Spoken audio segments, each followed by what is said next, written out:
well. We're the Leibniz group. Yeah. And we're here because Lynn has a hypothesis about our organization, and we're here to, figure that out. Because like it or not, one way or another, we are going to have a new system. This system's finished. And that's actually really good because it's an oligarchical system. And whether or not the oligarchy is going to go when their system goes is up to us. So, in terms of figuring this hypothesis out, so Lynn, wrote the paper about the Satan still operating in Bertrand Russell's corpse in March of this year. And as far as we could find, because I didn't know I was going to be in this basement rotation thing when he wrote these papers, or we didn't even know there was one. So we looked back through all these papers where he talked about the Triad, and I'm pretty sure that's the first one that anyways, it's what we could find. And so he talks about Gödel's proof against Bertrand Russell, and that his system's axiomatically flawed, that no closed system is possible, right? So just proving that the oligarchical system, it's fraudulent, inherently fraudulent. And so Lynn's critique was that, that's good for what it is as far as it goes, but it's not enough, because you actually have to have a positive idea of what's actually human. And so from that standpoint, he developed these triads, Cusa, Brunelleschi, and Kepler, then Einstein, Planck, and Vernadsky with Leibniz as the pivot point. So that's what we're working on. And so we're here to help, lead this process of getting our whole organization ready to really win this fight and create a new system. So in terms of setting the stage for Leibniz, up here, Gottfried Leibniz, I just want to go through a very broad sweep of history from, the thousands, the 11th century to the 18th, very quickly. So the general characteristic in Europe is that it's a mess, right? It's a total mess, and they're nuts, and it's generally characterized by religious warfare. And there's a lot that I really just don't know from this 1,000-year gap between, the Christians coming into being in Rome, and then, these religious wars and stuff that starts breaking out in the 1050s and all the Crusades. So everything that happens there, I have no idea. And that's fine. So the point is that there eventually came to be a schism in the church, the East and West. And not knowing really anything about it, you can safely guess that the oligarchy had something to do with it, because that's how they operate, and especially against Christianity. The principles of Christianity about mankind being created in the image of God, having this special relationship above all other animals, that's definitely something that the oligarchy would have to destroy. So, and there was also a real operation to impose Aristotle on the Christian church. I don't know much about that, but I know, Thomas Aquinas in the 1200s, he's a really big name about this kind of stuff, pushing Aristotle.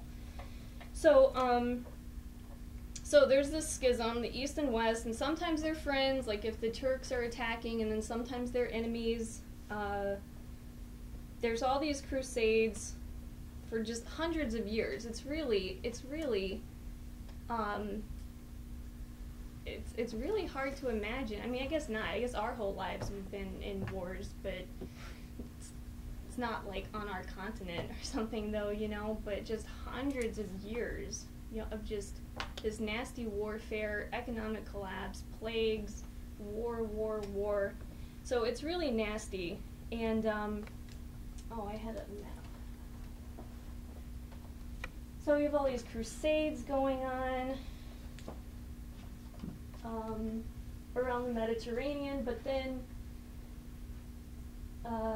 so the Normans are attacking like down in Italy. They're all going to Constantinople. They're fighting the Turks. But then you also have, you know, the Norman invasion of England. Battle of Hastings, 1066. So then you have just constant warfare between England and France for the next several hundred years. You end up having the 100 Years' War, which actually lasted more than 100 years. That's 1337 to like 14 whatever. And then once that's over, they go into civil war, and that's the War of the Roses for, you know, another 30 years.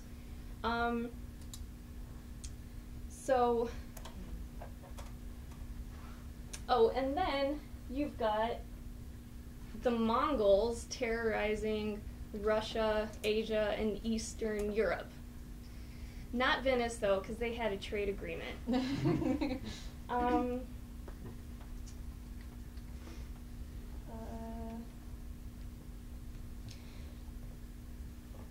So, back to these religious wars. It is political, obviously. Between different states, different princes and kings and all that kind of stuff would get into a war because, you know, they were going to have some kind of advantage over it. And also the politics within the church. Like at a certain point in time, you know, the Pope just decides he's the head of the whole Christian church. And of course the patriarch in the East is like, nah, I don't think so. So there's just a lot of stupidity inside the churches, a lot of just, you know, politics, that's how it goes. But then there are actual doctrinal differences between the two churches, and the big one, really big one, is the filioque. And, you know, technically it's about like how the Holy Spirit operates, how it proceeds, how it functions, but the implication is about man and what it means about man's relationship to God. And, so, you know, having a huge disagreement about that idea, does man have a direct relationship with God or not, is obviously something you would just have to go to war over and kill everybody about. So, Europe, it's really a mess. And it's in all this insanity that you get this tremendous, you know, success by Nicolas Cusa.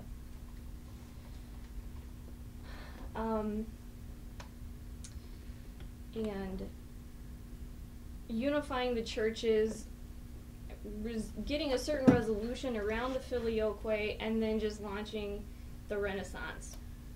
A very desperately needed Renaissance. And then also what Joan of Arc was able to accomplish in France. These are two totally crucial things. So what she was able to do in just rallying a nation, this is why the wars between France and England finally end. Over 100 years of warfare ends because she actually gets the country of France like actually together, and they beat the English, which is why then they have to go and have a civil war. And then that inspires you know, Louis XI, who ruled in the 1400s in France, and then Henry VII ruled in England and took up a lot of what Louis XI did, which was just a lot of infrastructure, a lot of development, rights for workers, population growth, industry, and he created a national army. That was a really big deal. So this is the first triad coming into play, Cusa, Brunelleschi, and Kepler, and the Italian Renaissance, and this conception of man, his relationship to God and the universe, and being created in the image of God, and being able, through our minds, to actually know the principles of the universe, that this is an innate quality in all mankind. And then, you know, what Cusa is doing around launching the whole just age of discovery, all these explorations, it just takes off. It's really pretty amazing. Christopher Columbus, you know, the voyage in 1492, by 1522, Magellan has circumnavigated the whole globe. The Spanish, the French, the Dutch, they're like exploring all over the world. So it's really fun, you know. People did have stupid ideas about the Earth being flat and all this kind of stuff, and just, you know, in less than a generation, these things are totally overthrown. There's all this discovery going on. So, of course, the oligarchy has a counteroffensive because they have to stop all this progress, and their go-to fallback is always religious war. So, it works again. You know, like, for example, Spain, which was, you know, they sponsored Christopher Columbus. This was the first voyage. And then they had all these voyages around California, all this kind of stuff. What do? They're manipulated to go to war with the Netherlands over religion. And then, of course, they have all these operations against the heirs of Louis XI. His son's a total idiot. Henry VII, right? His son's a total idiot. So they have all these operations to just go after all these countries that are actually participating in this progress. And then you get the 30 Years' War, which, again, the humanist faction comes back with the Treaty of Westphalia. And you have this budding of the ideas in the Treaty of Westphalia already, because the Jamestown, the Mayflower, the Massachusetts Bay Colony, these are all in the early 1600s. So obviously the idea of getting out of Europe, creating a nation state, the principle of a nation state is there. It's a budding idea. Now it's in Europe, in the Treaty of Westphalia. And in Russia, you know, the Mongols are defeated, and the country's being united by Ivan. So sort of, yeah, and that's in the mid to late 1500s. So Leibniz is born July 1st, 1646, and just born into this whole new world, where the whole world is just opening up for people, you know, unlike ever before. And the fight around creating societies around this higher Platonic Renaissance idea of man. So by Leibniz's time, the slime mold oligarchy, they've oozed their way up to England via the Netherlands. And this was a big operation by Paolo Sarpi out of Venice. There he is. Where, so, the League of Cambrai, these things, like, people were kind of catching on. Venice is in decline. So they launched this whole, you know, like, let's huddle, guys, let's regroup, what are we going to do? So it seems like a really subtle shift, but they create, Sarpi, this Giovanni group, they create in Venice really just a financial oligarchy. And again, it seems like a really subtle shift, but in principle, it's really a big thing. Where before you had the banking families and this kind of stuff, so now it's just going to be not that kind of system, but a financial oligarchy that runs the state. And I really don't know much about why they choose the Netherlands. There's this big stock exchange in Amsterdam. I don't know. They had developed, Schiller talks about it. I read his History of the Revolt of the Netherlands a long time ago, but he just goes to this idea about how they just really developed. You know, it was like a port, a lot of commerce, so there was just a lot of productive economic activity. So they had stock exchange, so I guess the Venetians thought that was, you know, a good place to go and take over. So they did, and then they turned it into this big financial center. The Bank of Amsterdam is just pure speculation. And from there, they're going to take over England and do the same thing, with the specific idea of deliberately destroying science and culture. Because Kepler's works were in the late 1500s, early 1600s, which totally overthrew, you know, the system of Aristotle and Ptolemy. confirming Cusa's hypothesis. And you think about, like, in the harmonies of the world, this is a really beautiful and profound thing, that the harmonies that we mere mortals here on earth, us, sinful creatures, we mere mortals, this is our musical harmonies. These are our musical harmonies. Things that we find musically pleasurable, right? They're harmonics. That is the same system. Those harmonic principles exist in the solar system from the standpoint of the sun. So the universe is organized around the same principles that we mere mortals recognize and know. So this kind of method, this kind of scientific breakthrough, obviously has to be stopped.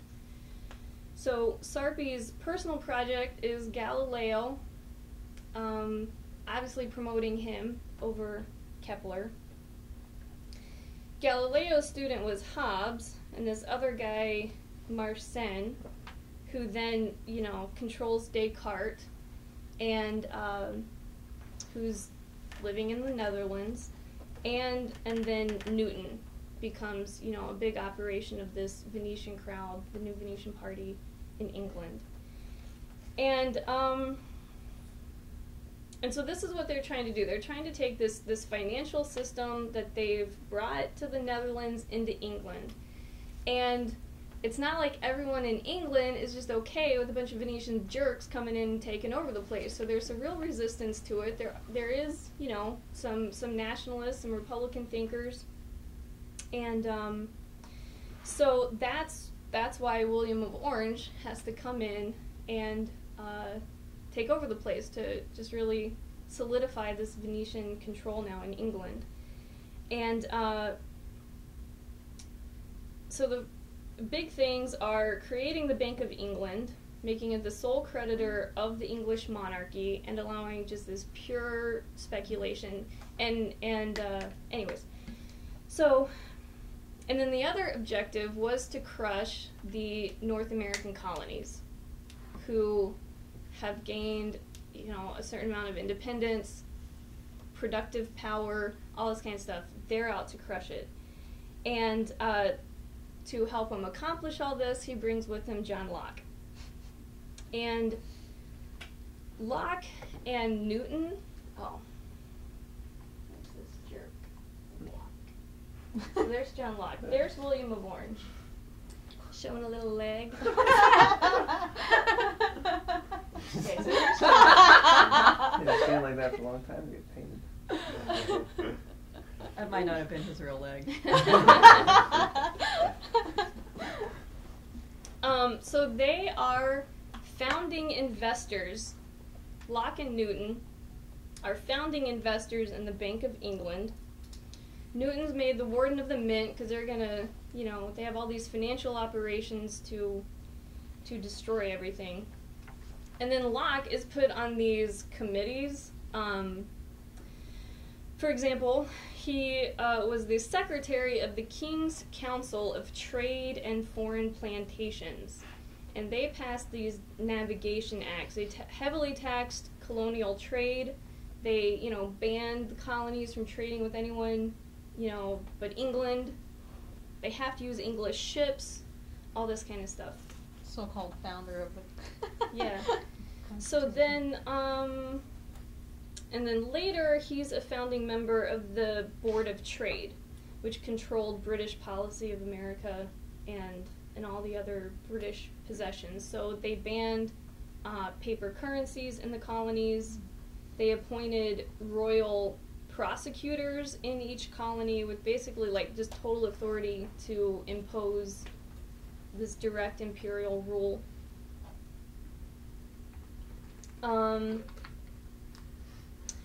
They're allowed, these customs officials are allowed search and seizure rights.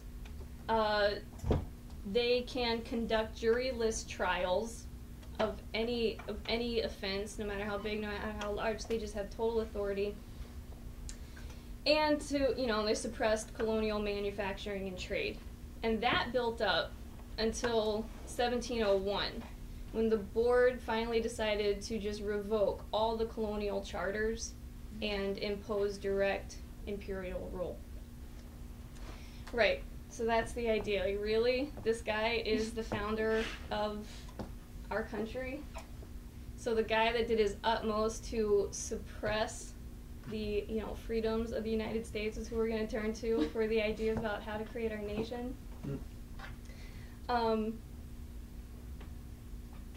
these oligarchical puppets, I mean, they're such bullshitters because they don't actually believe anything that they say. His system, right? He's supposedly against a monarchy, right? Because this is his system that the the ultimate end in life is property, and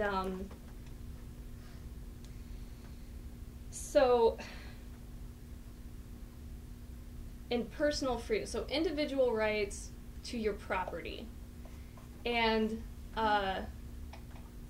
anyone that tries to take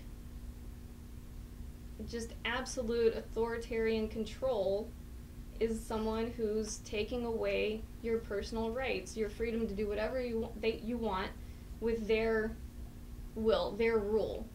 And so obviously you can't have that. You shouldn't have that kind of system, but this is what he's working for, right? William of Orange. And it comes to this insane logical conclusion that well, it's not a conclusion, but anyway, so logically it goes from there that anyone who would take anything from you, like if I stole Liz's pencil, what's to say I wouldn't take her life? So anyone who does anything in any way, no matter how small, that violates your personal rights, your property, your freedom, you are at a state of war with that person, and you can kill them. Because they would kill you.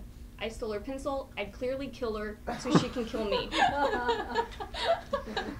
are you going to do about this? So, wow. But because people's judgments about themselves are a little biased, in that kind of sense, like that's why you need a state to kind of regulate some of these inconveniences about how someone might take the punishment a little bit too far, for what the crime justifies. Anyway, so this is what he says about when you're in a state of war, which again could be for any little offense. You're in a state of war with someone. This is in his second treatise on government. So he says, you may kill a man as you would a wolf or lion, because you no longer have the ties of the law of reason. No other rule but that of force and violence, and so you may treat men as beasts of prey.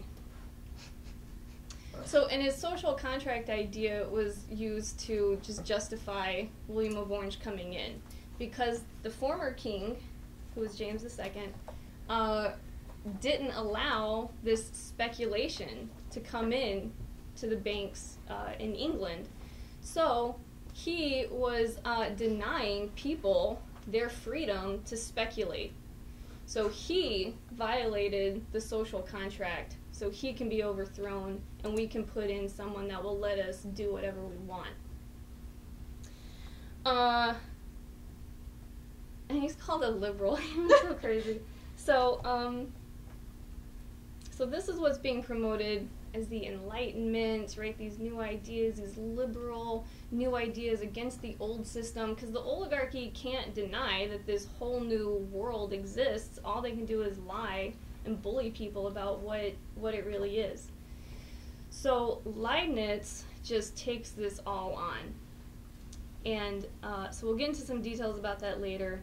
But he just bam, makes a fool of Descartes, bam, refutes Newton, bam, refutes Locke. and is collaborating all over the world with people who are furthering the scientific, cultural, and very importantly, political progress of mankind. So there's this philosophy and theology, there's the physics and math, but everything's really applied to improving man's productive power, which was this program that Colbert was developing in France, and Leibniz goes there. He's doing this like in the mid and late 1600s. Leibniz really studies with this crowd, Huygens, this whole crowd, what they're studying. And anyways, I just want to be really quick about this stuff, not say a whole lot right now. But he set up multiple academies. Two, however, came into being after his death. But the Berlin Academy, which he established, was the first academy to really just have both sciences and humanities. So he has this big emphasis on education, on languages, that's going to help unify the churches. It's, just going to make people better communicators with other people. And then a lot around developing areas of industry, so geology, mineralogy, mining, machines, just things that are going to help improve industry so that nations can develop. And so then he's a top aide, and he's like privy counselor, to multiple heads of state. And a big deal was, so after wreaking a bunch of havoc, so William, okay,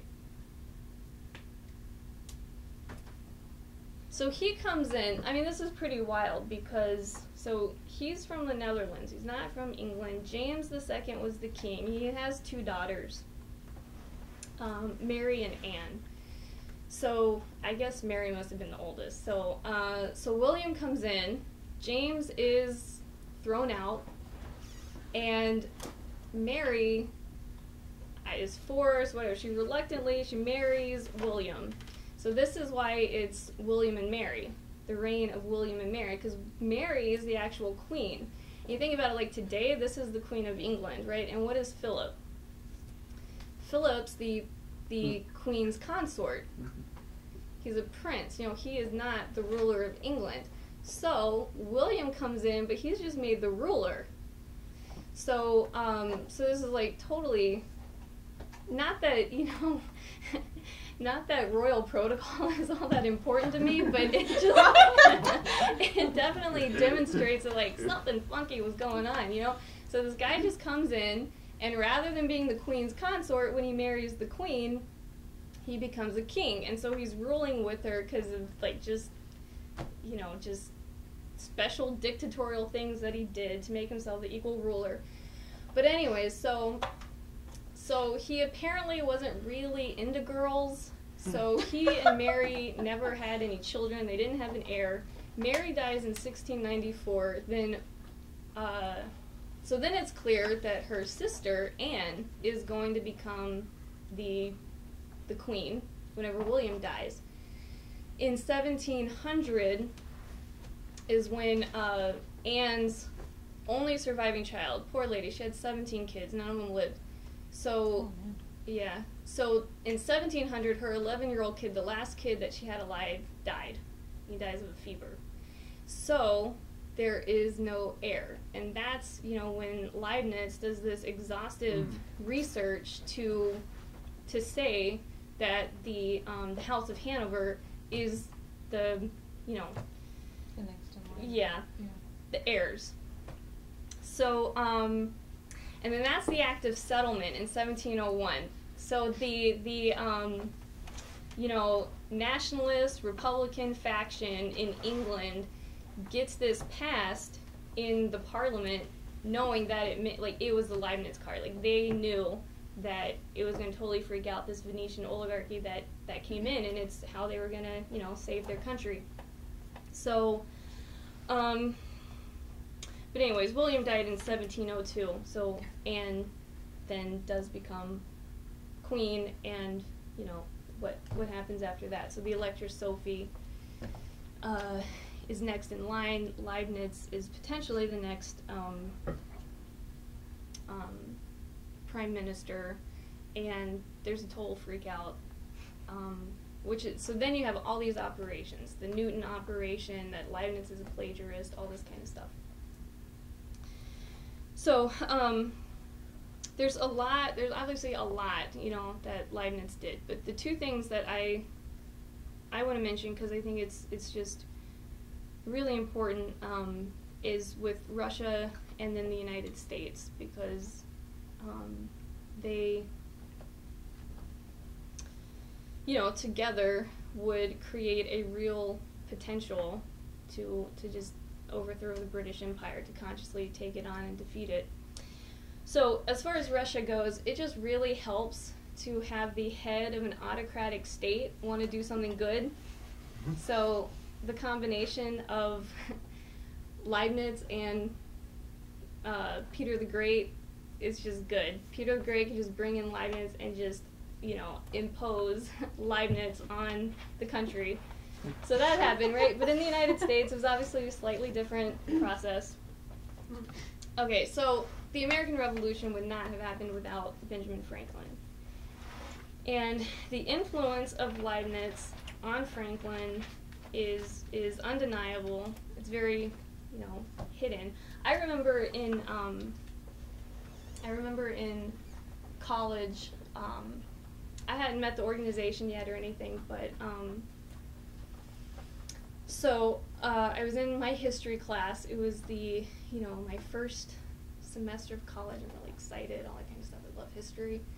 And so I'm in Dr. Olson's class. It's one of these, you know, huge 300 people, like this big auditorium. Anyway, so I really don't know why it stuck out to me, but so he's now teaching the part about the Declaration of Independence, and he says this thing, and the formulation was just so striking. So he says, and the textbooks today say this is all based on Locke. And of course I was like, what does he mean the textbooks today say this is all based on Locke? What did they used to say, you know, and what's the actual truth? But unfortunately I was like way too shy to go to my professor and like ask this or raise my hand, but it just really, you know, stuck out to me. It was a very powerful memory. And then I ran into the organization, learned about this stuff, about Leibniz and what have you. But I would like to really know what my professor like used to teach about this stuff. All of a sudden now they had to tell everyone it's based on Locke. So anyway, so as people know, or may know, so John Winthrop Jr. has he's corresponding with Leibniz. I don't know a whole lot about that and to what extent, but so the Winthrops and Mathers, they're the leaders in Massachusetts at the time that is under this total attack by William and Locke. And so Franklin is sent by Mather to Philadelphia, where one of the most prominent individuals at the time was James Logan. And he's a generation before Franklin, and he's a total Leibnizian. And he's in correspondence with these Leibnizian circles in Germany that are recruiting Germans to come over to Pennsylvania. And so he's a really fun guy. And but he is hypothesizing that studying light and electricity would demonstrate what's actually filling space. Since Newton's a moron and space is not empty, there is no absolute empty space, but we need to figure out, you know, what it is. And so he does discuss it in like a funny way, you know, the subtle elastic fluid kind of stuff, but he's saying we need to investigate electricity to figure out what's going on in space and just definitively prove Leibniz right and Newton wrong. And so it's obviously very interesting that that is what Franklin takes up. That's the scientific work and experiments that he takes up. So that's really what I wanted to go through.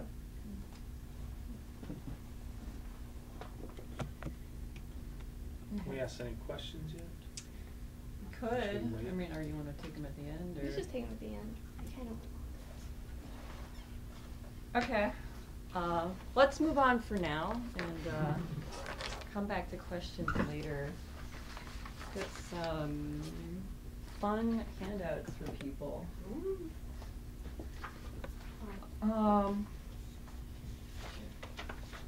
Franklin's great. Well, This is better.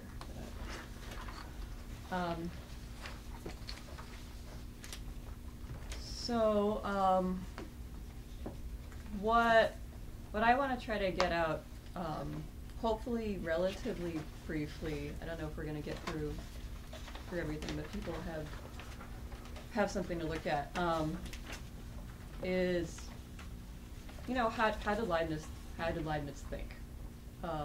What was he thinking, which made him very different from a lot of other people during that time period? He was a Platonist. He was in the tradition of Johannes Kepler, and I think it definitely is. There's something to be said about this real fight around Christianity, because he was a Christian, and that is that's very controversial in science today, that type of idea.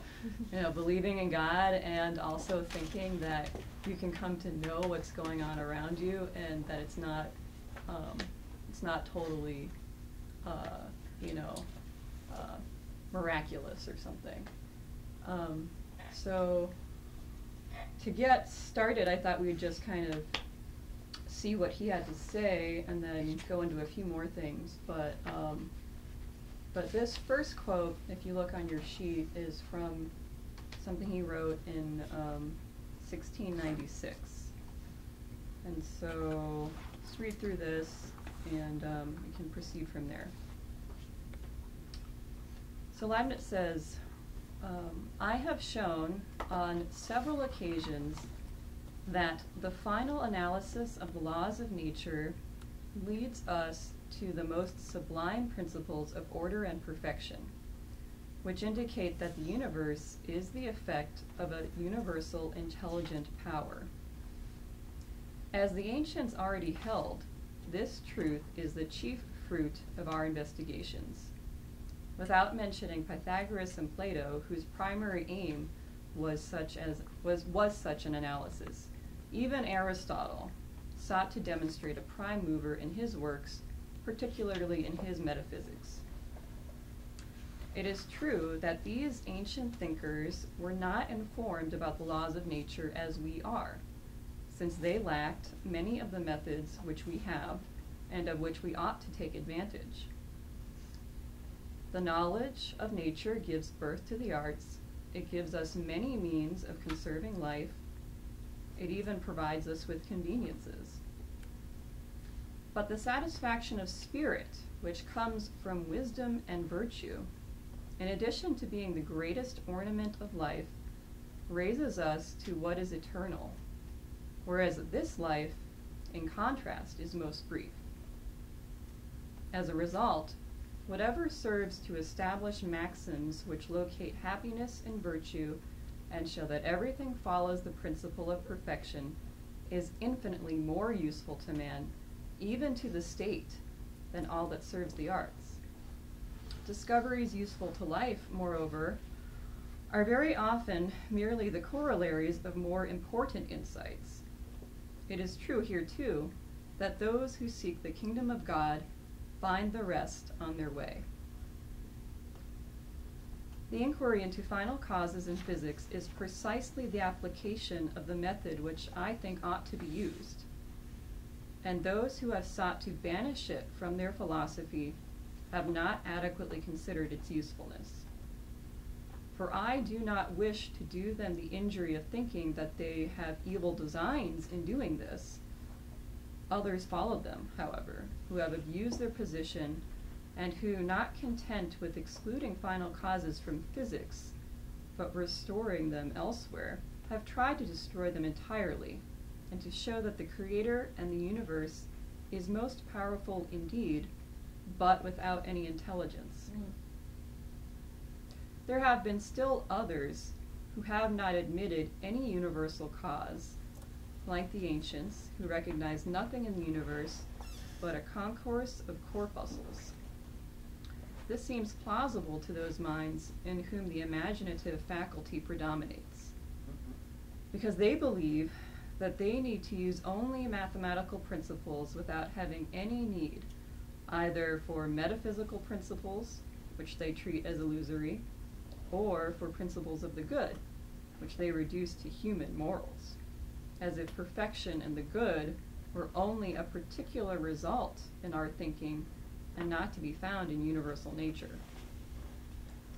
I recognize that it is rather easy to fall into this error, especially when one's thinking stops at what imagination alone can supply, namely at magnitudes and figures and their modifications. But when one pushes forward his inquiry after reasons, it is found that the laws of motion cannot be explained through purely geometrical principles or by imagination alone. This is also why some very able philosophers of our day have held that the laws of motion are purely arbitrary. They are right in this if they take arbitrary to mean coming from choice and not from geometric necessity. But it is wrong to extend this concept to mean that laws are entirely indifferent, since it can be shown that they originate in the wisdom of their author or in the principle of greatest perfection which has led to their choice. This consideration gives us the true middle term that is needed for satisfying truth as well as piety. We know that while there have been, on the one hand, able philosophers who recognize nothing except what is material in the universe, there are, on the other hand, learned and zealous theologians who, shocked at the corpuscular philosophy, are not content with checking its misuse, have felt obliged to maintain that there are phenomena in nature which cannot be explained by mechanical principles, as for example light, weight, and elastic force.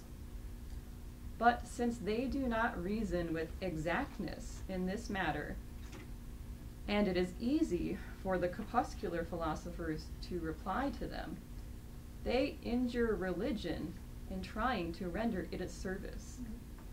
For they merely confirm those in their error who recognize only material principles. The true middle term for satisfying both truth and piety is this: all natural phenomena could be explained mechanically if we understood them well enough.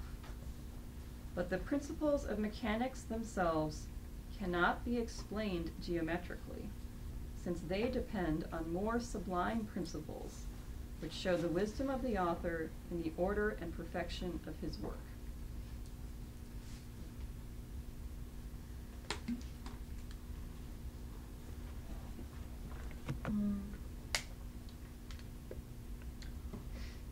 So, I mean, there's obviously a lot in there, but one thing that that stuck out to me is what he ends on,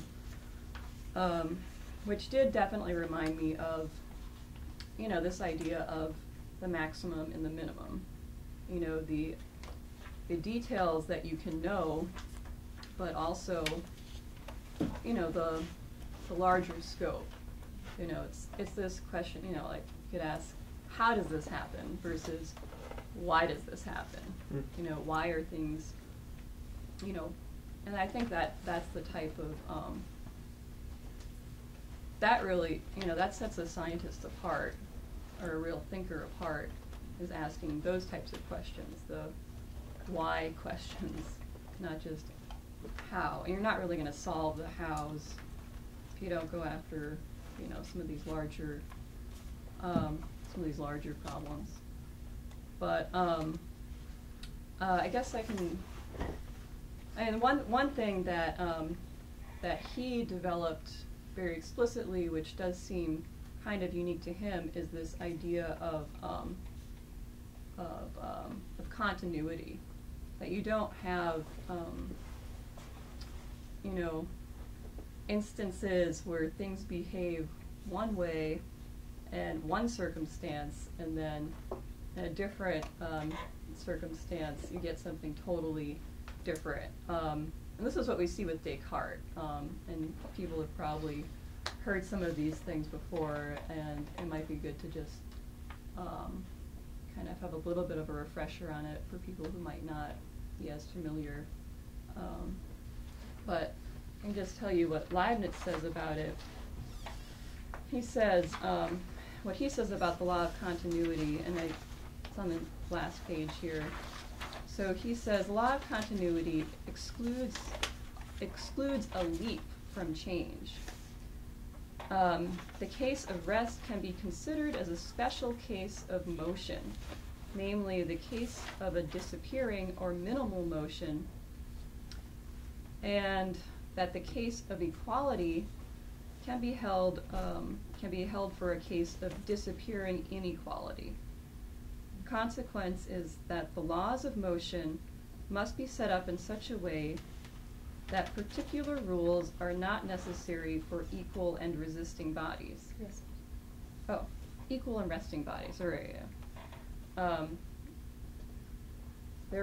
but that these arise from the rules for unequal and moving bodies as such. Those rules.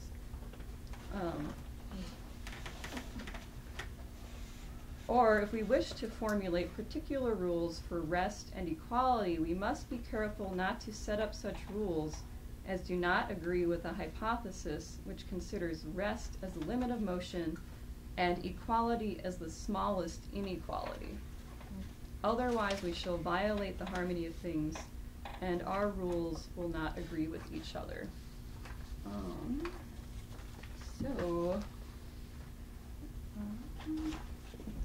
I'll just take them all. I probably just really need one. That doesn't work. I could always come back for another. They're not that far away. So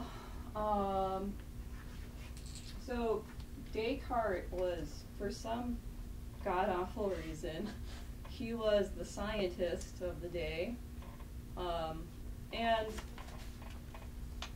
I mean, what you could say about all these guys is that they're liars. They're just liars.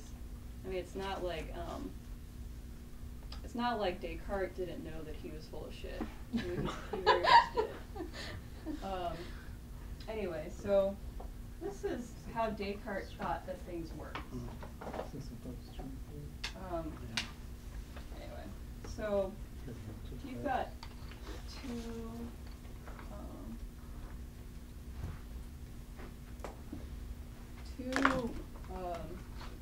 two objects in motion, you know, coming towards each other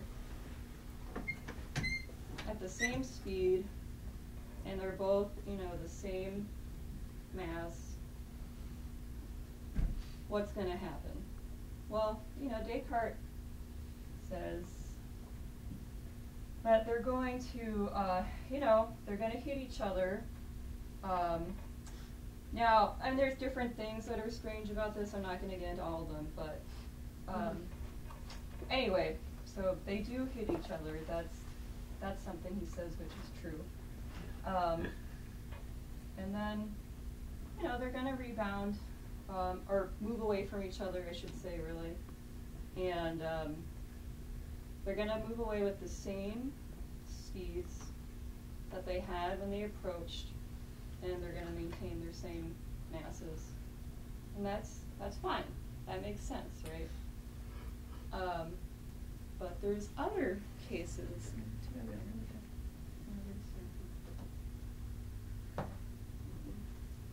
You want a tissue? Napkin or Get a something? tissue from the bathroom. I'll just give it to you.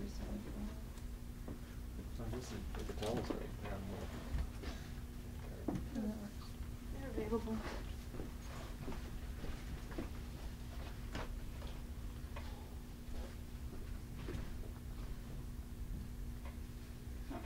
Great.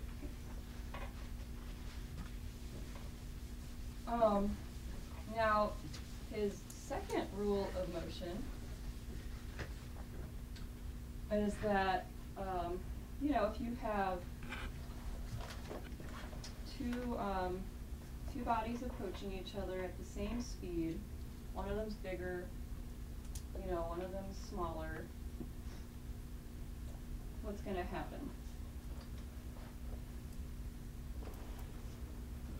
Of course, what will happen is, down here,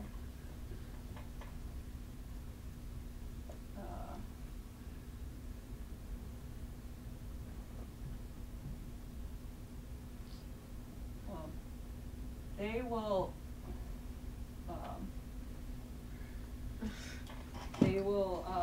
Stick together?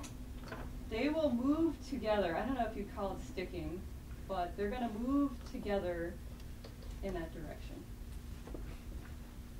At the same, the same speed. Like, let's say they're both going to be moving. Okay, so that's what's going to happen, right? Now Leibniz says, well, I don't know. I mean, this seems a little strange. I don't know if things really work like that because, let's say this, let's say that this bigger one was only a little bit bigger, right? Is that still going to happen? I mean, what changes between the time that this is a little bit bigger? What about the case when they're the same size? Right? Whatever that size might be. Obviously, there's something a little strange, and it's very clear to him that this is absurd. That there's a certain principle of continuity which has been violated here. And I mean, there's other examples too, but and we could go through them more later if people want to see more. But I think that kind of I mean, he does this for a lot of different cases. And there's one. There's one that's particularly absurd, which Leibniz says is beyond understanding. He doesn't know how such a distinguished man could have entertained an idea like this. If you have, one which is at rest, not moving, another one which is moving towards it, they're the same size, whatever that size might be. Now what's going to happen? Right, this one is moving towards this one. That one's just sitting there. What could it be? They're going to move together in the same together. speed as the one that's moving. That's a possibility, frankly. For some reason, Descartes does not think that that's what's going to happen. He thinks that it's going to be a little bit more like this. You have, got these two things again.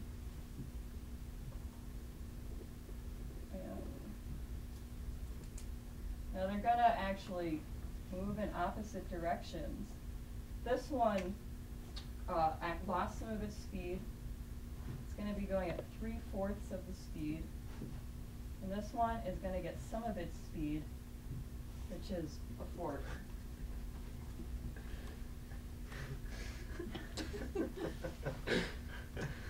So, yeah, so that's how things work.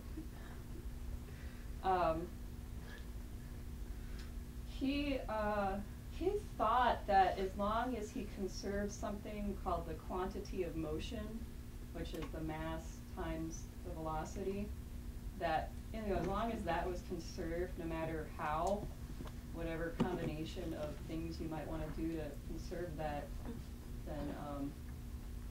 then everything was fine. And anyway, so obviously that's a little bit, you know, it is what it is. That's the science of the oligarchy.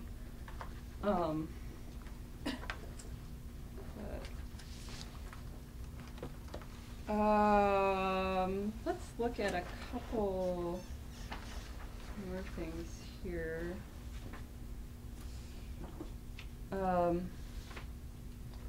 Say one other thing.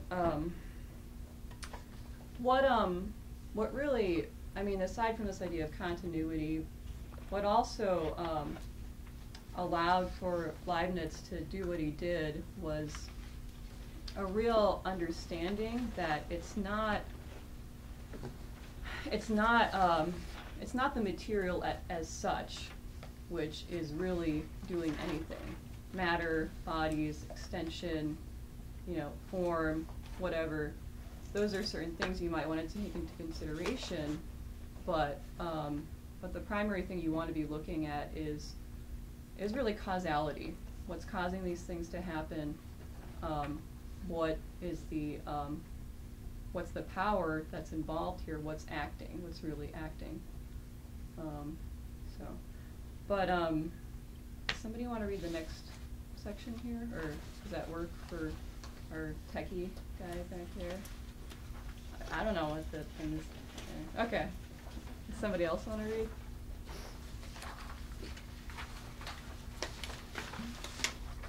Number 2. If not, I can continue.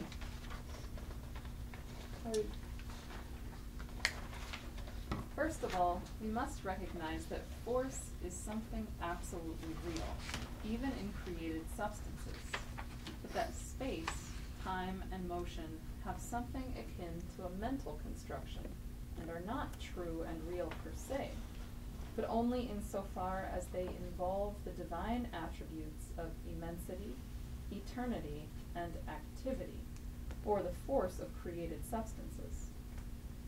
Hence it follows at once that there is no vacuum in space and time, that motion apart from force, or insofar as it involves only a consideration of the geometric concepts of magnitude, figure, and their variations, is in fact nothing but change of situation.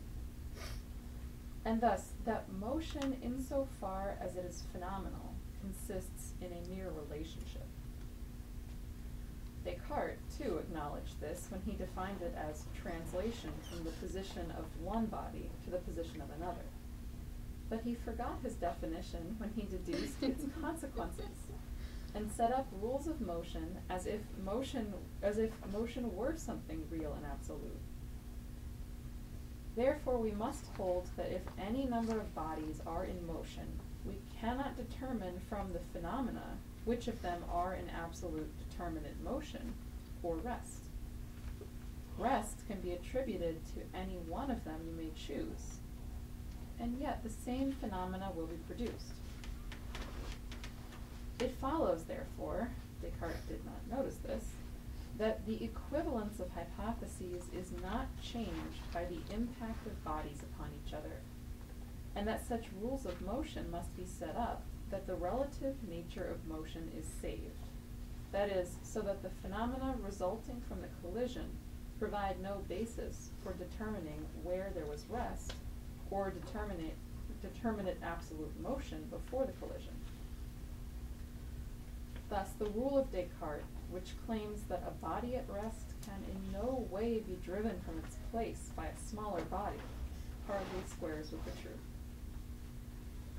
He has other rules of this kind, too, than which nothing is further from the truth. It also follows from the relative nature of motion that the action of bodies upon each other, or their force of percussion, is the same, provided they approach each other at the same velocity. That is to say, if the given phenomena appear the same, whatever may be the true hypothesis, or however we may ascribe motion or rest to them, the same result will be produced in the unknown or the resulting phenomena, even with respect to the action of bodies upon each other. This conforms to our experience.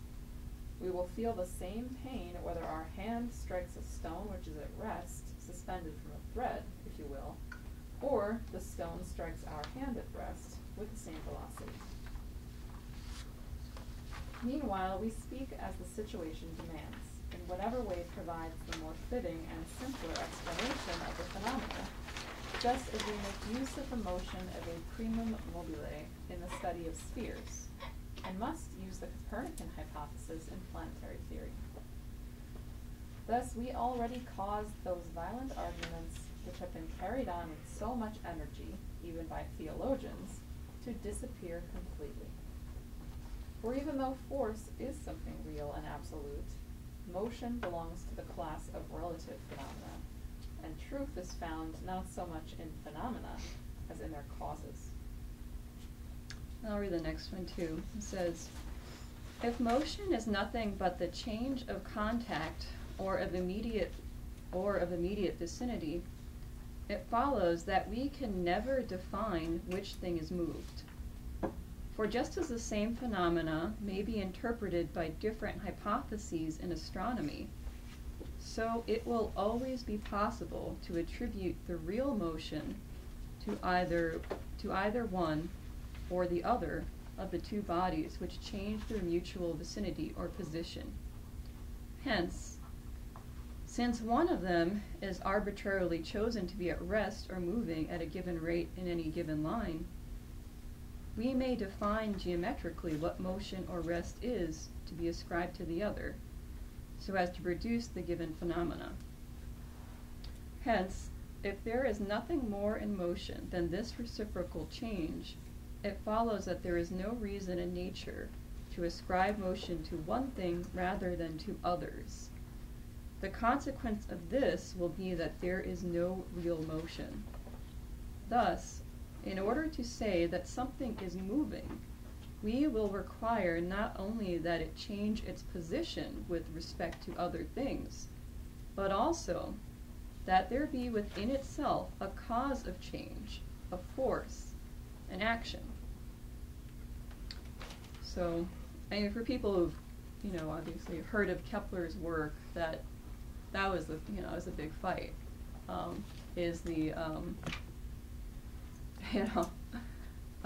what's going on out in the heavens?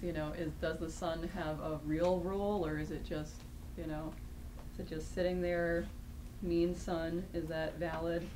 And unfortunately, it was unfortunately, it is a huge fight, and you do have these attacks from these guys that are deployed against real science. We had looked through some of this stuff, and people who had taken up some aspects of Kepler's work, their observatories were burned down. They were killed at very young ages. What Stephanie went through with Leibniz and his fight, establishing some of these higher ideas in nation states. I mean, it's a big deal.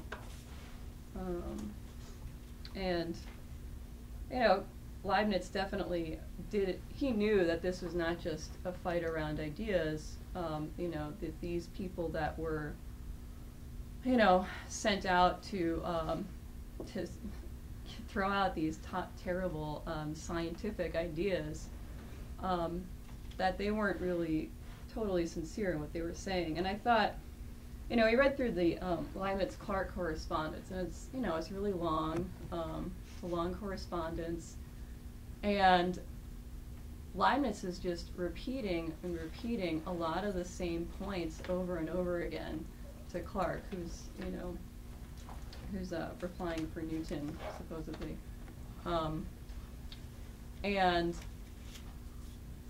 And at the end of it, he brings it back to this idea of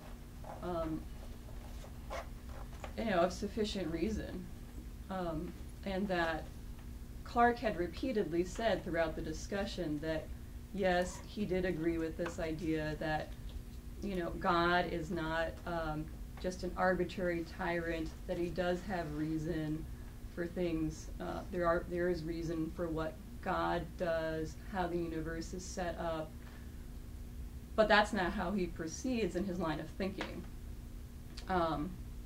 And so at the end of it, Leibniz brings it back to that. And I just thought there was this one part that was particularly funny. Not so much that, but I mean, it was fresh in my mind when I read it. And so this idea of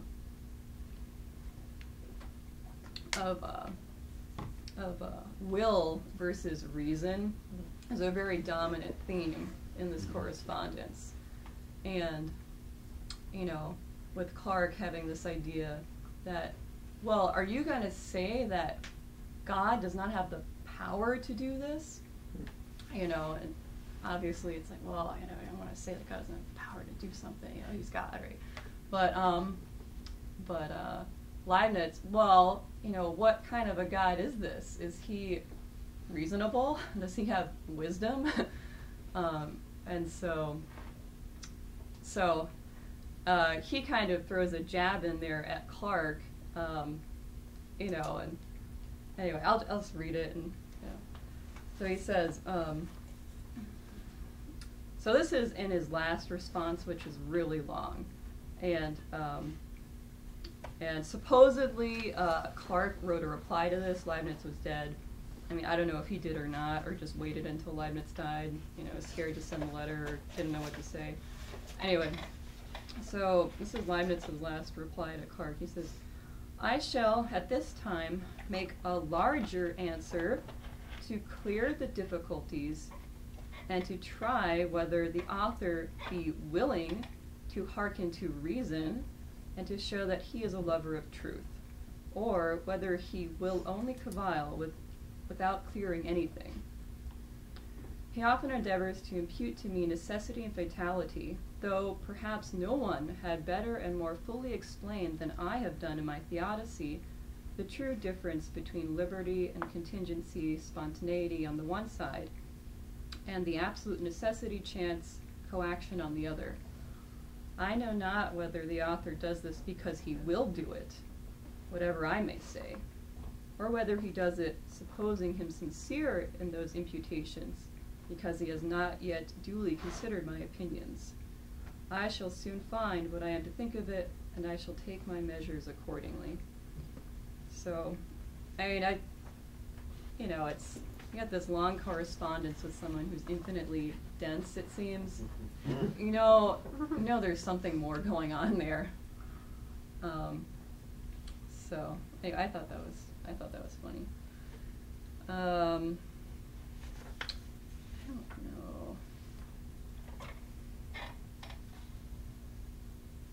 know.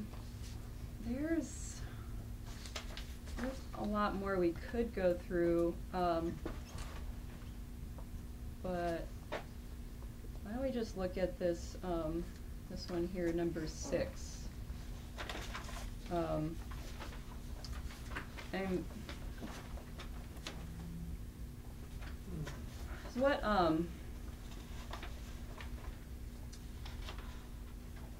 yeah, I will read this and then we'll see what we think about it.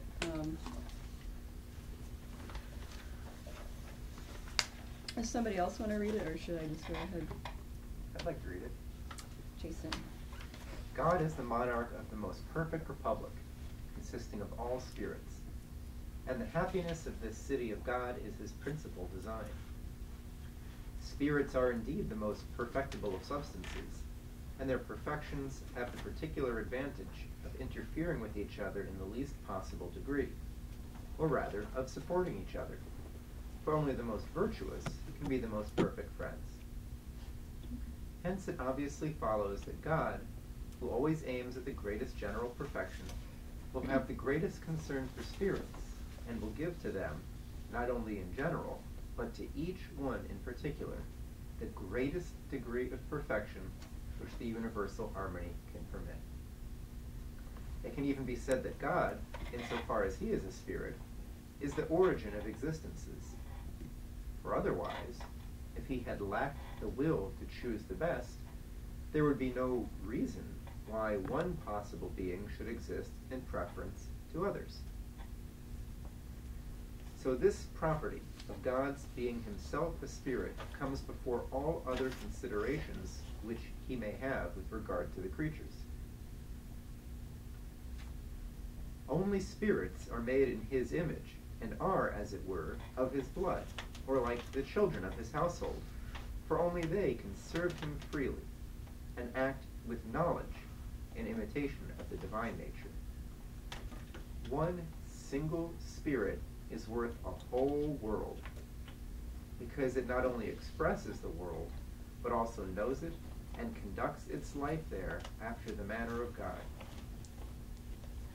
So it seems that though every substance expresses the whole universe, yet the other substances express the world rather than God, while the spirits express God rather than the world. The nature of spirits, so noble that they approach divinity as closely as is possible for simple creatures, brings it about that God derives infinitely more glory from them than from all the other beings, or rather that the other beings merely provide spirits with matter for glorifying him. This is why this moral nature of God, which makes him the Lord and monarch of spirits, is of a quite singular concern to God personally, if we may say so. It is in this relation that he humanizes himself, that he is willing to tolerate anthropomorphisms, and that he enters into a society with us, as a prince with his subjects.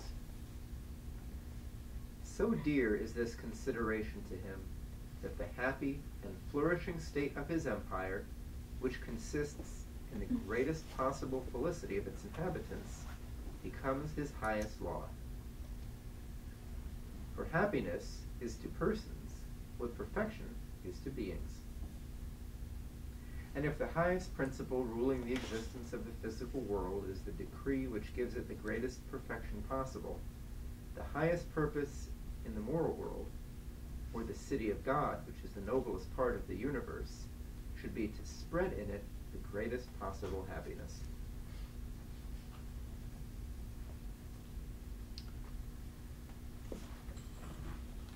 Well, obviously that's a very beautiful idea.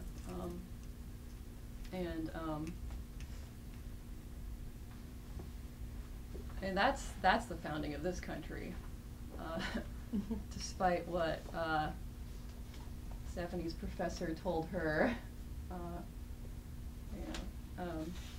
And so yeah, I mean there's a lot at stake, and we definitely have we have a lot of work to do. There's a lot of possibility. I mean, what Leibniz is talking about here, that's not impossible by any means. He didn't think so, and he was, circumstances weren't the best.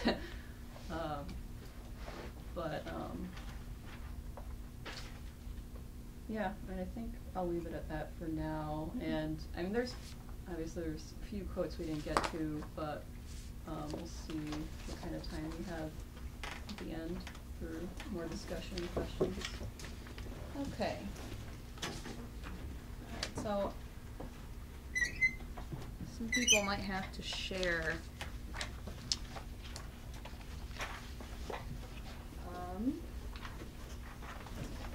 I would do share, so you guys want to figure out who will share with whom? Is this two different things here? Two different things, yeah. Or I could also put it on the stick. Put it on here. Okay. All right. I'm thinking one for myself.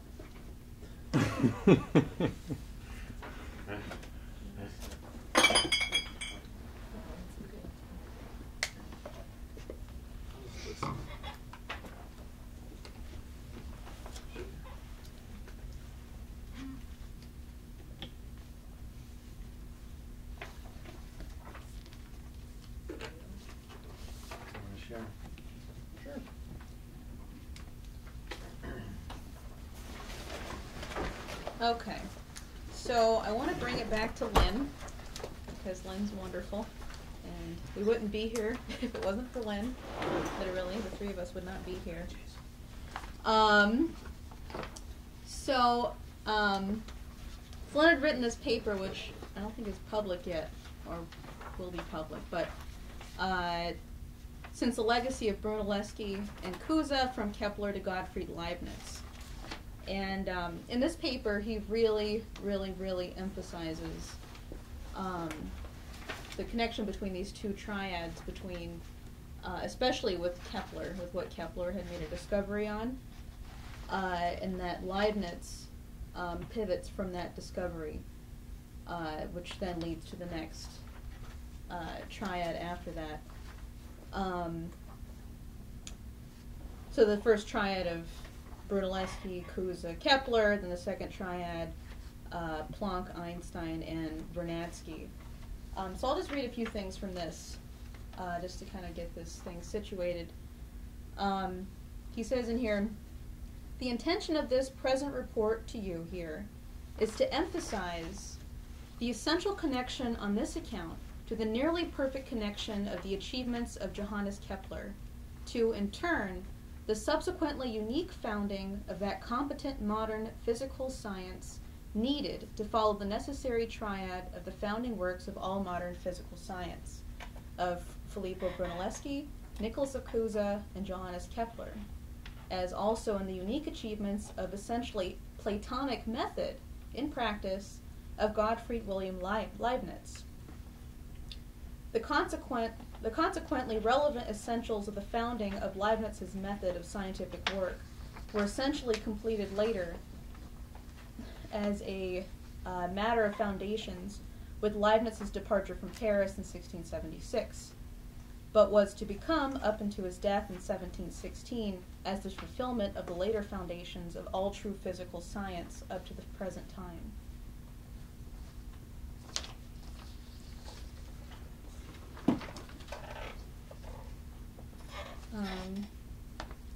And what really stuck out to me is just that he makes this point that Leibniz does.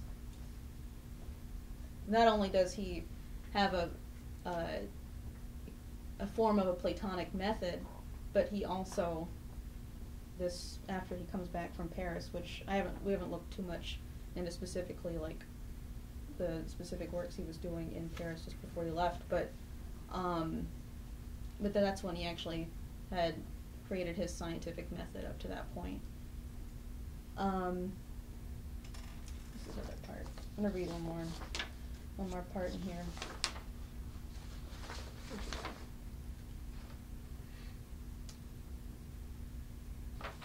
So this is towards the end. And this is after he's gone through, he's really connecting these two triads and leading up into Vernadsky and emphasizing this endpoint of Vernadsky and what he left off on. And he says, perhaps human flesh as such will not explore the distant heavens itself, but mankind will remain assigned to the mission of the shepherd who manages the flock of the asteroids and the planets, over which the rising intellect of the successive human generations may be enabled to reach not only solar, but galactic missions assigned implicitly by the insistently permissive will of the actual creator, as V.I. Vernadsky had implied. So, I had a few thoughts. I got kind of a limited idea of all the different people between these two triads, but I have a few thoughts on the connection between the two and how Leibniz is the pivot point.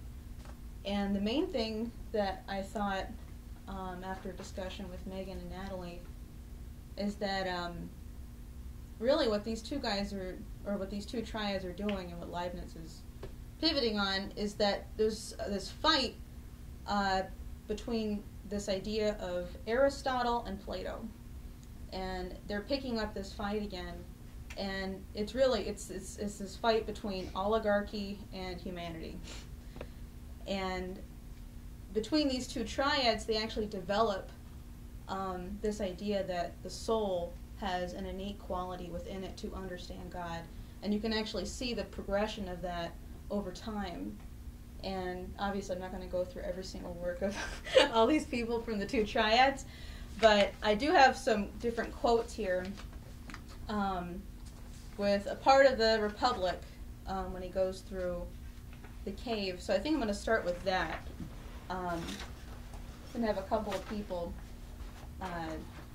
be Socrates and Bukan. How do you say his name? Who wants to be Socrates? We all aspire to be like that. Who wants to be Socrates? I'll be Socrates for right now. Okay. It's not that long, it's just a chunk of it. Who's going to be Glaucon. Okay. All right. And now, I said, let me show in a figure how far our nature is enlightened or unenlightened. Behold, human beings living in an underground cave, which has a mouth open towards the light and reaching all along the cave.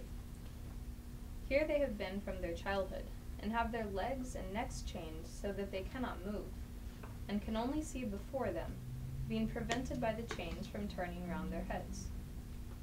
Above and behind them a fire is blazing at a distance, and between the fire and the prisoners there is a raised way, and you will see, if you look, a low wall built along the way, like the screen which marionette players have in front of them, over which they show the puppets.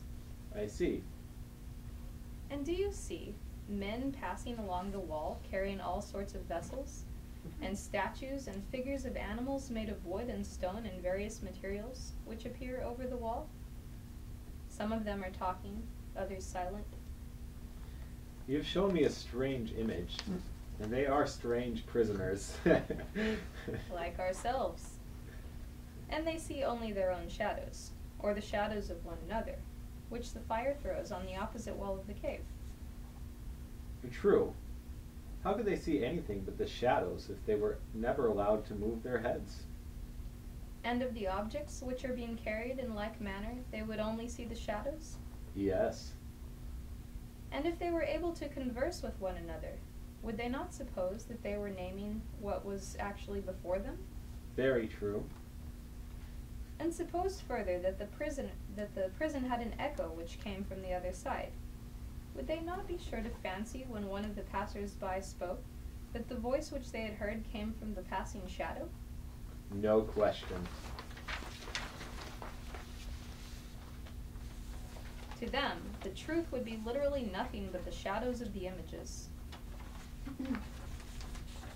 The next quote is also from the Republic, not the same part, but it says the experiences that do not provoke thought are those that do not at the same time issue a contradictory perception. Those that do have that effect that I set down as provocatives. So that's Plato. That's Plato. And Aristotle, in his De Anima, which means on the soul, ironically enough, it's not really about the soul, he says, perceptions are always true. It is intellect that introduces errors.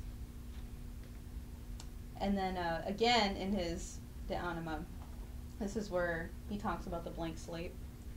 He says, have not we already disposed of the difficulty about interaction involving a common element?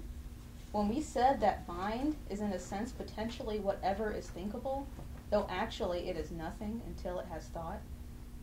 What it thinks must be in just as characters may be said to be on the writing tablet, on which as yet nothing actually stands written.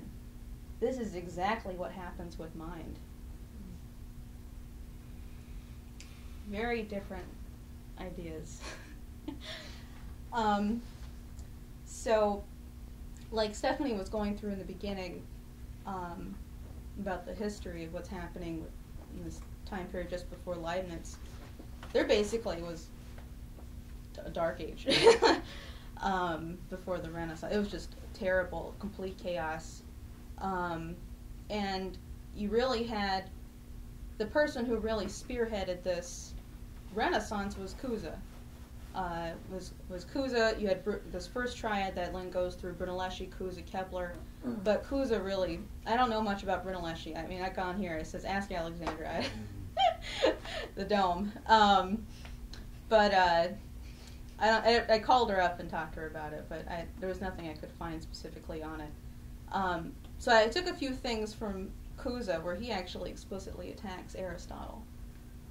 One of them was actually from the webcast just recently, which was pretty good.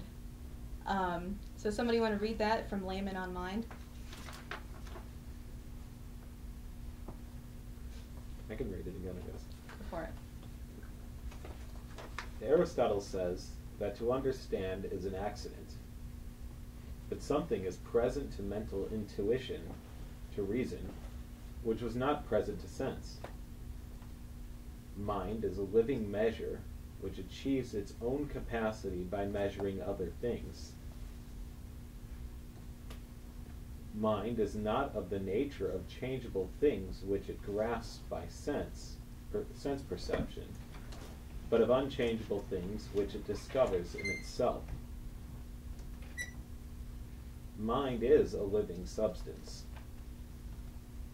Its function in this body is to give it life, and because of this it is called soul. Mind is a substantial form of power.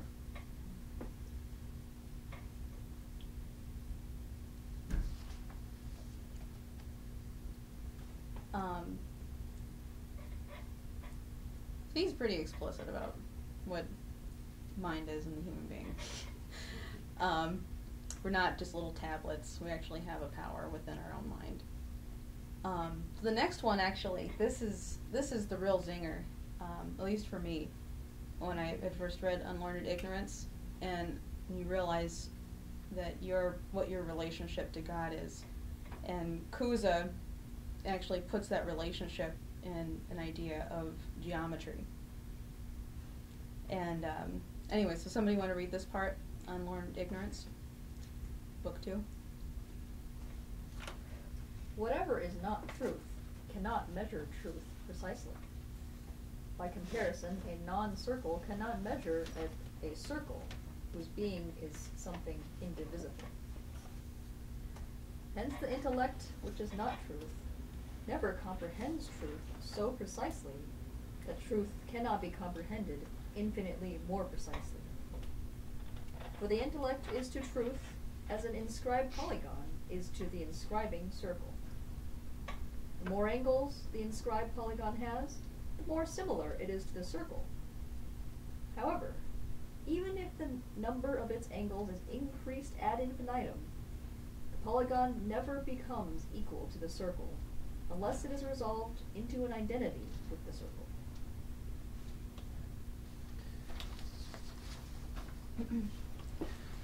So, I mean, it's a similar idea from what Plato had developed in his dialogues, but it's actually more developed than what he had thought.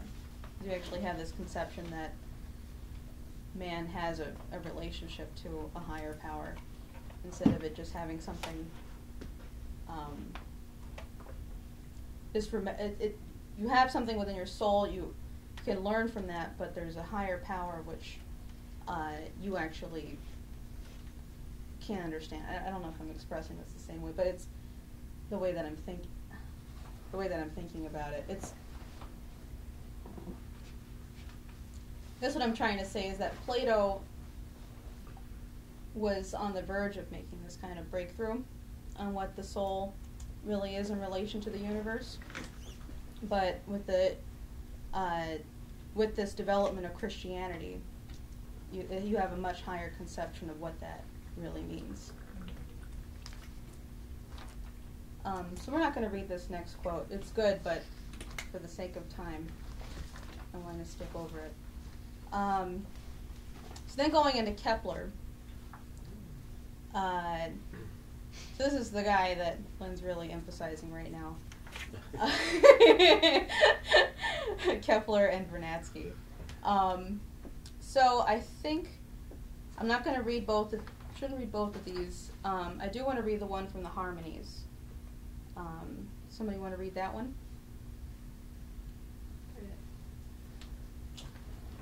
Thus, there is no doubt that Aristotle would have made greater progress in this investigation if he had been imbued with more profound mathematics concerning the intelligible difference between possible and impossible figures with which we have dealt in Book 1.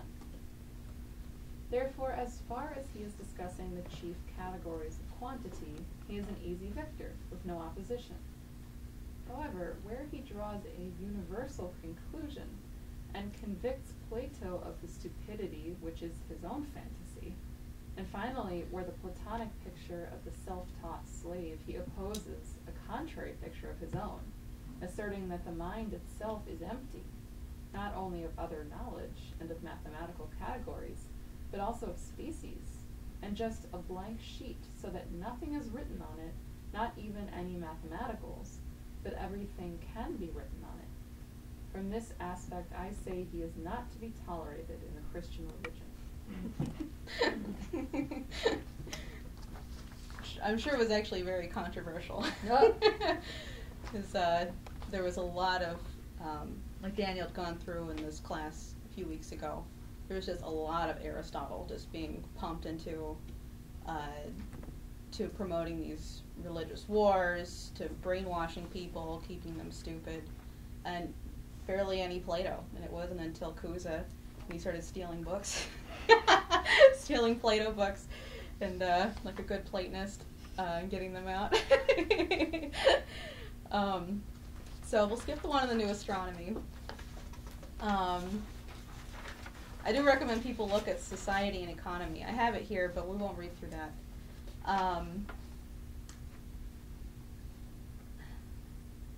Which ones do I want to read for Leibniz? So there's actually I want to read all three things here, all three quotes here that I have for Leibniz, because it just the three of these kind of indicate how he is the pivot for the next triad. So I'll read this first one. This is from Discourse on Metaphysics, and he says, "But if action is evil in itself and becomes good only by accident, because the course of events, particularly punishment and satisfaction, corrects its malignity and repays the evil with interest in such a way that more perfection is found in the whole sequence than if the evil had not occurred, then we must say that God permits it, but not he wills it. Although he has concurred in it through the natural laws which he has established, and because he knows how to draw a greater good from it."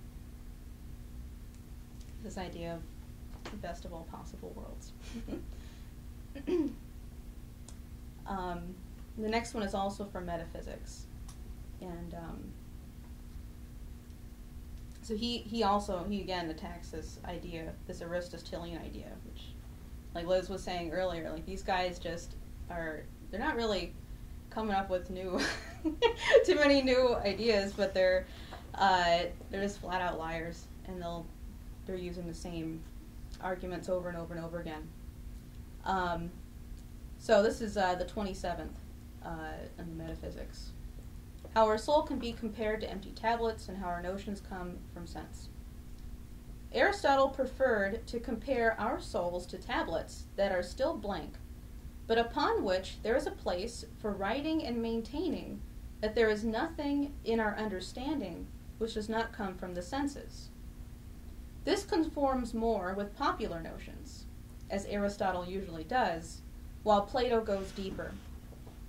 But in whatever sense they are taken, soul, it is always false to say that all our notions come from the senses, which are called external. For the notions which I have of myself and of my thoughts, and of consequently of being, of substance, of action, of identity, and of many others, come from an internal experience. And this last one, this is from Principles of Nature and Grace, based on reason.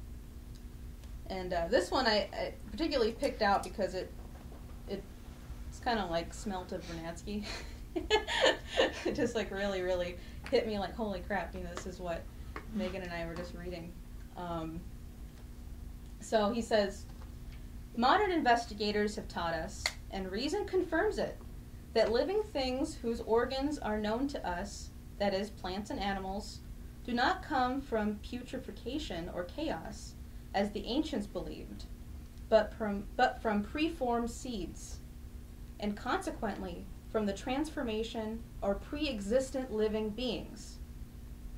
And since animals generally are not fully born in conception or generation, they do not fully perish in what we call death. For it is reasonable that what does not begin naturally does not end in the order of nature. I still don't quite know what that last part means. Thus, abandoning their mask or their tattered dress, they merely return to a smaller stage, where they can, nevertheless, be just as sensitive and well-ordered as in the larger. So like this idea that life comes from non-life, that you constantly have this developing process in the biosphere. Anyway, that just kind of rang to me with that. Then he goes on right after that. He says, so far we have just spoken as simple physicists. Now we must rise to metaphysics, by making use of the great principle, little used commonly, that nothing takes place without sufficient reason. That is, that nothing happens without it being possible for someone who knows enough things to give a reason sufficient to determine why it is so and not otherwise. Assuming this principle, the first question we have the right to ask will be, why is there something rather than nothing? For nothing is simpler and easier than something. Furthermore, assuming that things must exist, we must be able to give reason for why they must exist in this way and not otherwise. So that was one of the clearest ways I heard him say the sufficient reason. So I do have this printout of Planck here. This printout of Planck here. It's really big letters, so it's actually not 3 pages in this kind of text. So Leibniz is the pivot point. I don't really know much what's happening in between Leibniz. Obviously, there's this attack on the colonies. Queen Anne's dead. Sophie dies. As I should also go through this connection between Leibniz and Kepler. We had this meeting with David Shaven. So I know you're all jealous.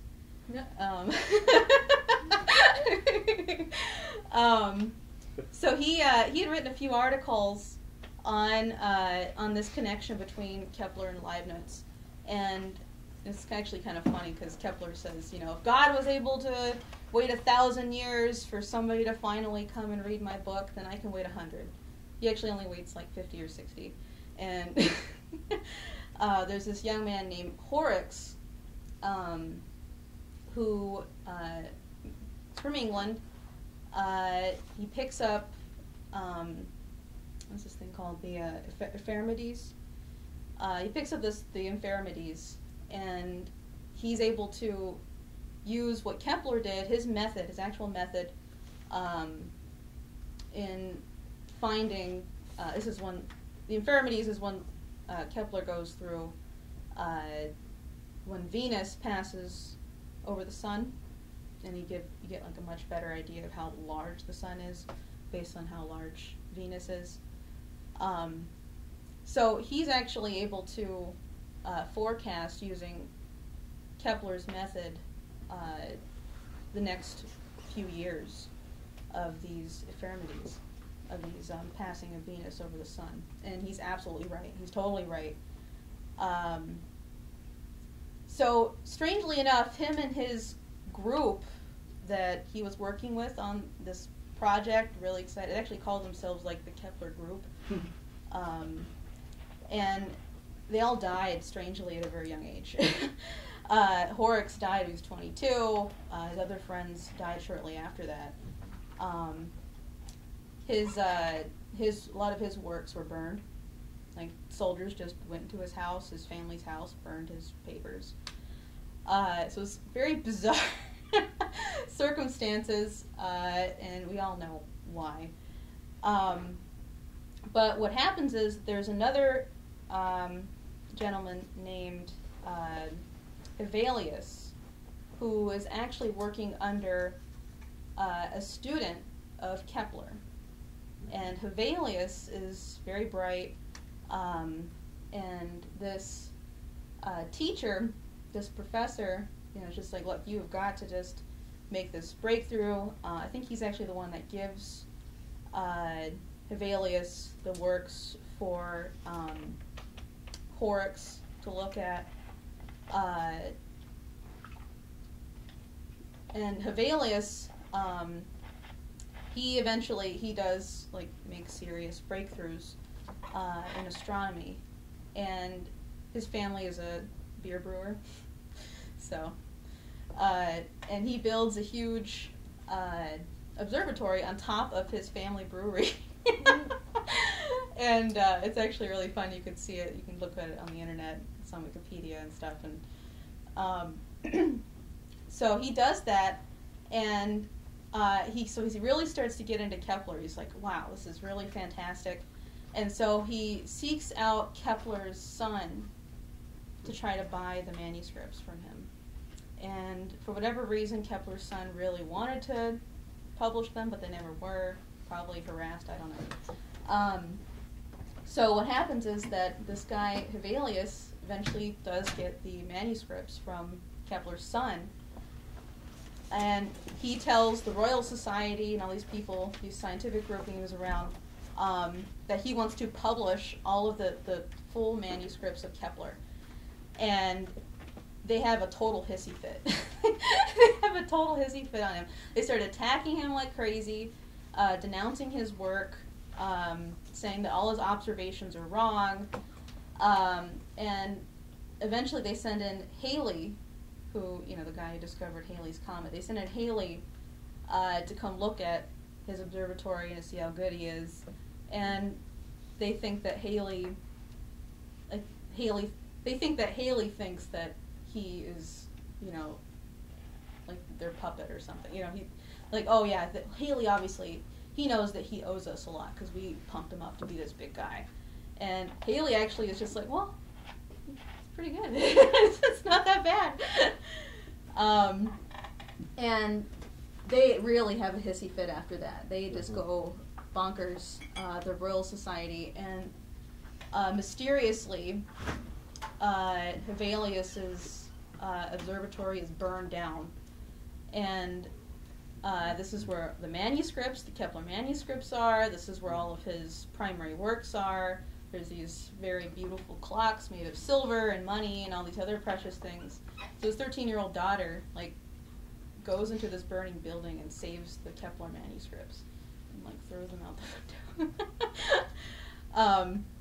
Anyway, so these manuscripts are saved. They end up becoming this girl's dowry. And they end up making it into the hands of Catherine the Great at some point. David Shavin didn't want to go through. He said it could have been Euler, but he doesn't want to admit that. So, but they get into the hands of Catherine the Great, and they're eventually published not until the 1830s. These Kepler manuscripts, and they're still there in Russia. The full Kepler manuscripts. So anyway, Leibniz was directly involved with these. He's directly in correspondence with Hevelius. He was working with Hevelius. He had joined the Royal Society while Hevelius was being attacked. So, and Leibniz was obviously working with the Russians at that by that point, or the, I don't know what you call them, working with Peter. So anyway, so that's, I mean, that's kind of that general thing. It's like 9 o'clock already. So that's some of the things that we've been looking at with this connection between Kepler and Leibniz, and it's just a fun story. It's just really interesting, this fight that's going on. How much more we got here? You guys have enough spunk in you to keep going?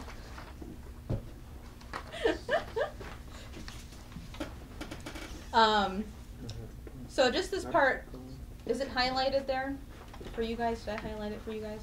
Yeah. Okay. So just from there to the other highlighted part in the back.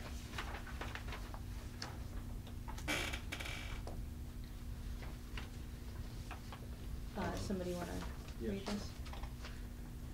this? This is Planck. This is Planck.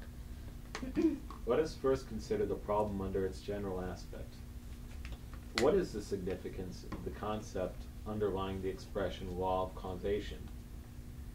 In everyday life, we are familiar with the idea of a cause, and, like so many everyday things, we imagine that this idea is the simplest thing in the world to explain.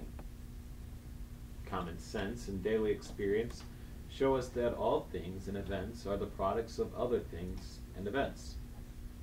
We say of what happens before our eyes that it is the effect of something else, and we call that something else the cause, realizing at the same time that several causes may have contributed to bring about one and the same effect. On the other hand, we realize that effects themselves may be the cause of subsequent events. When we find ourselves face to face with an event which we cannot possibly refer to any cause or series of causes, and which lies outside the range of all the causes that we are familiar with, then what happens? It is perfectly certain and necessary for human thought that for every event in every instance, there must be a corresponding cause.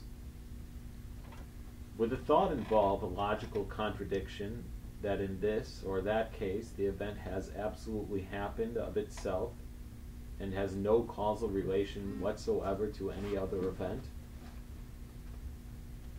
Of course, the answer is in the negative, for it is very easy to think of an event as having no explanatory cause whatsoever. In such cases, we speak of miracles and wonders and magic. And the simple fact that there exists a whole range of literature whose scenes are laid in Wonderland is proof in itself that the concept of strict causality is not an inherent necessity of human thought. Indeed, the human mind finds little difficulty in thinking of everything in the world as turning topsy-turvy.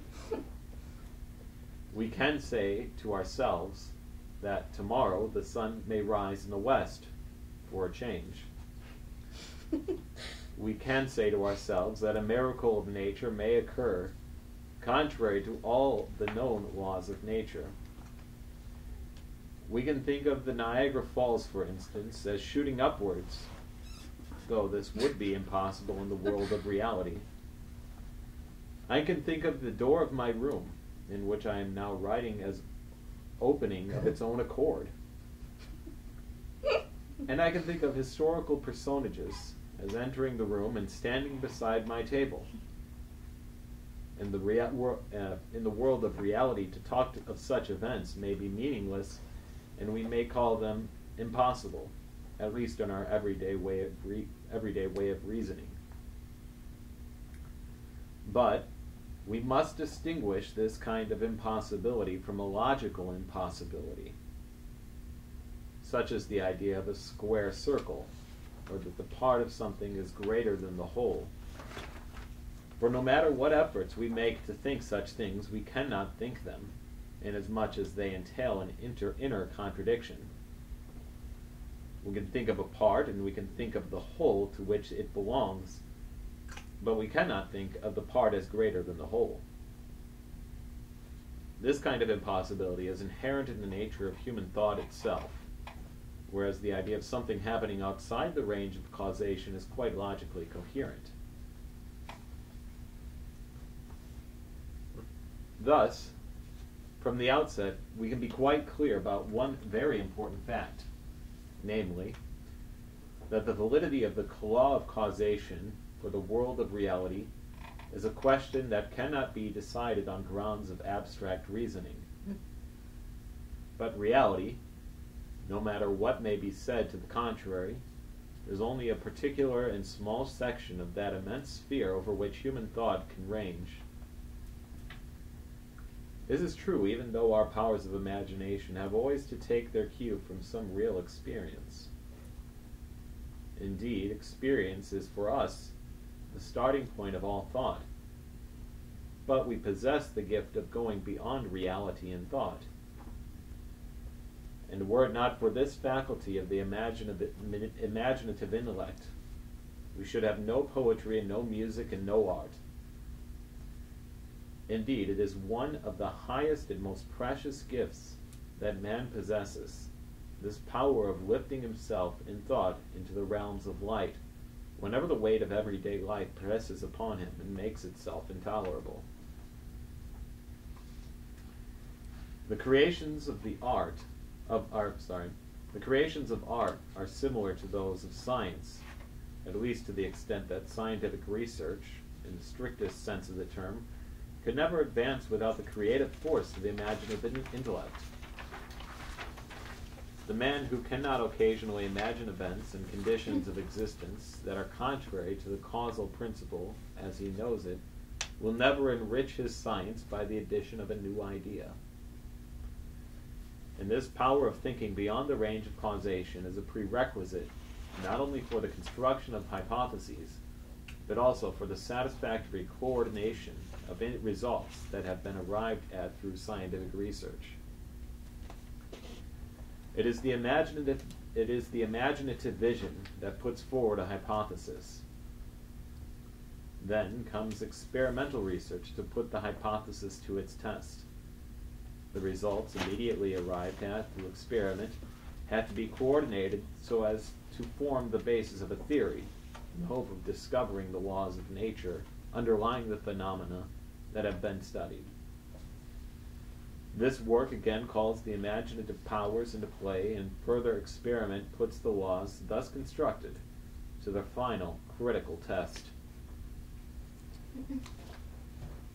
So he really develops off of, and I just picked this book up recently, and I had this experience of reading these very grueling Planck lectures, and I was just like, fuck. I'm sorry. This is being recorded. I was just like, damn, this is just like too much. I don't get it. What the heck is this guy talking about? But then picking up this book, and where is science going, and just going through it, and it finally comes to this chapter where he talks about causation and free will, and it really just hit me that he's playing with this idea that we have in science, which really is what they were fighting with even back in the first triad, and what Leibniz is fighting against. Just this idea that you have to know the things that build up what is causation. You have to know the things that build up to make something happen. Whereas he's playing with that and saying, well, you don't actually make a scientific discovery unless you use your imagination. And that's what all of these great thinkers had really put to the test, because none of them they wouldn't have been able to make the discoveries that they made had they been atomists or strict Aristotelians or something like that. But that there is this quality in the human mind that is able to break through the bounds of what you see and what you think you see.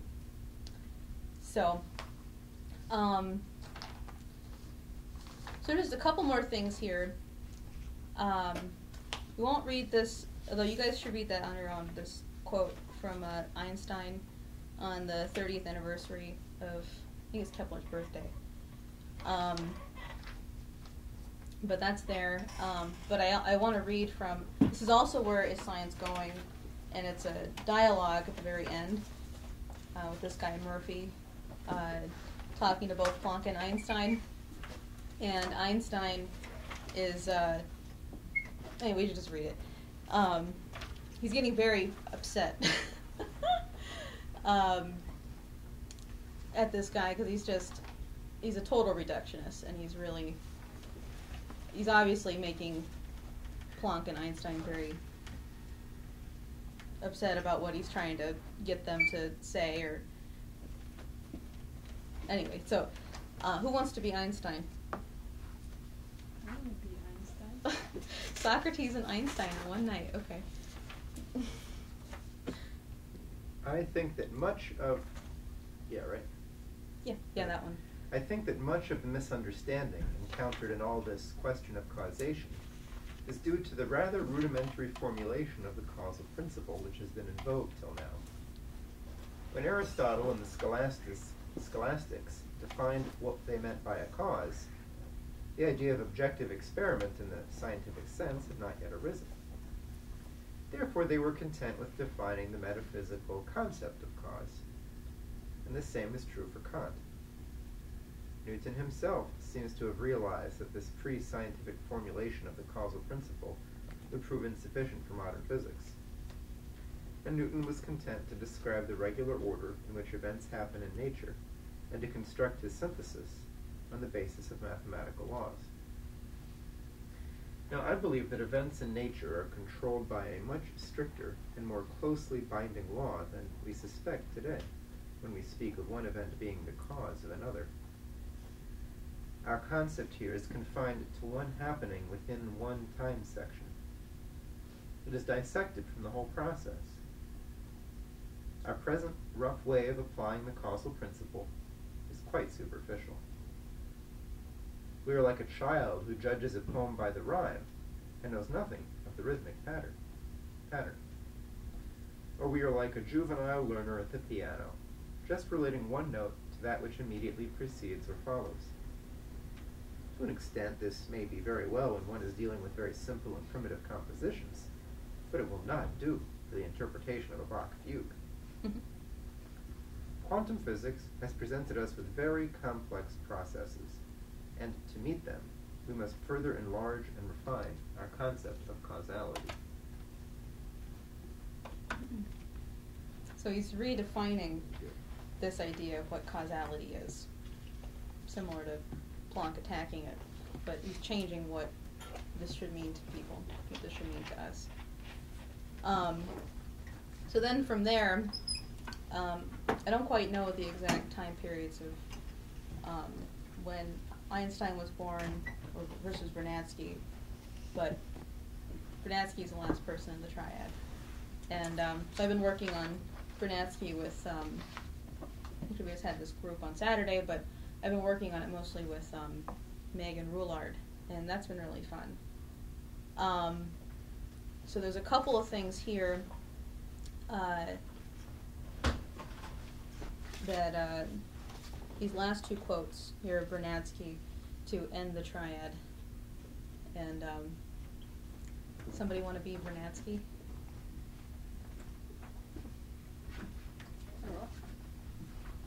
The economist L. Brentano illuminated the planetary significance of this phenomenon, cephalization, with the following striking computation. If a square meter were assigned to each man, and if all men were put close to one another, they would not occupy the area of even the small Lake of Constance between the borders of Bavaria and Switzerland. The remainder of the Earth's surface would remain empty of man. Thus, the whole of mankind put together represents an insignificant mass of the planet's matter. Its strength is derived not from its matter, but from its brain. If man understands this and does not use his brain and his work for self-destruction, an immense future is open before him in the geological history of the biosphere. Yeah, that just kind of rang out as like also the best of all possible worlds that Leibniz was getting across. And he goes through in that particular paper where he's talking about is like, okay, I'm experiencing 2 world wars. I'm making the breakthrough in biogeochemistry, and I'm seeing this change, that history is not just changing, but also the geography, or the geology is changing by mankind. So anyway, that was part of his insight into what he claims part of his insight in this discovery of the noosphere. And then the next one, this is from excerpts from Scientific Thought as a Planetary Phenomenon, and this also just really gets across this idea of this innate quality within human beings. So, you want to read the next one? Apparently, Homo sapiens, or his closest predecessors, appeared not long before the onset of that glacial period, or in one of its warmer episodes. Man survived the severe cold of that period, possibly due to the great discovery that had been made in the Paleolithic age, the mastery of fire. That discovery was made in 1, 2, or possibly more places, and slowly spread among the peoples of the earth. It seems that we are dealing here with a general process of great discoveries, in which it is not the mass action of mankind, smoothing and refining the details, but rather the expression of separate human individuals. As we'll later see, we can track this phenomenon more closely in very many cases nearer to our own era. So you'd actually have gone through at that point how that man had actually discovered fire at the exact same time in different places. This idea of parallel evolution. And that just kind of blew me for a loop. It was a little bit, it was hard to imagine, but if you're thinking reasonably that if man is created in the image of God, then why wouldn't he discover within the same planet, the same dynamic, fire at the same time? So anyway, I think I'll close it with that, and get to questions at this point between the 3 of us. It's been a very long 4 weeks, working our butts off. It's been 4 weeks. It's close. Well, I guess it's the beginning of the 4th week. Oh.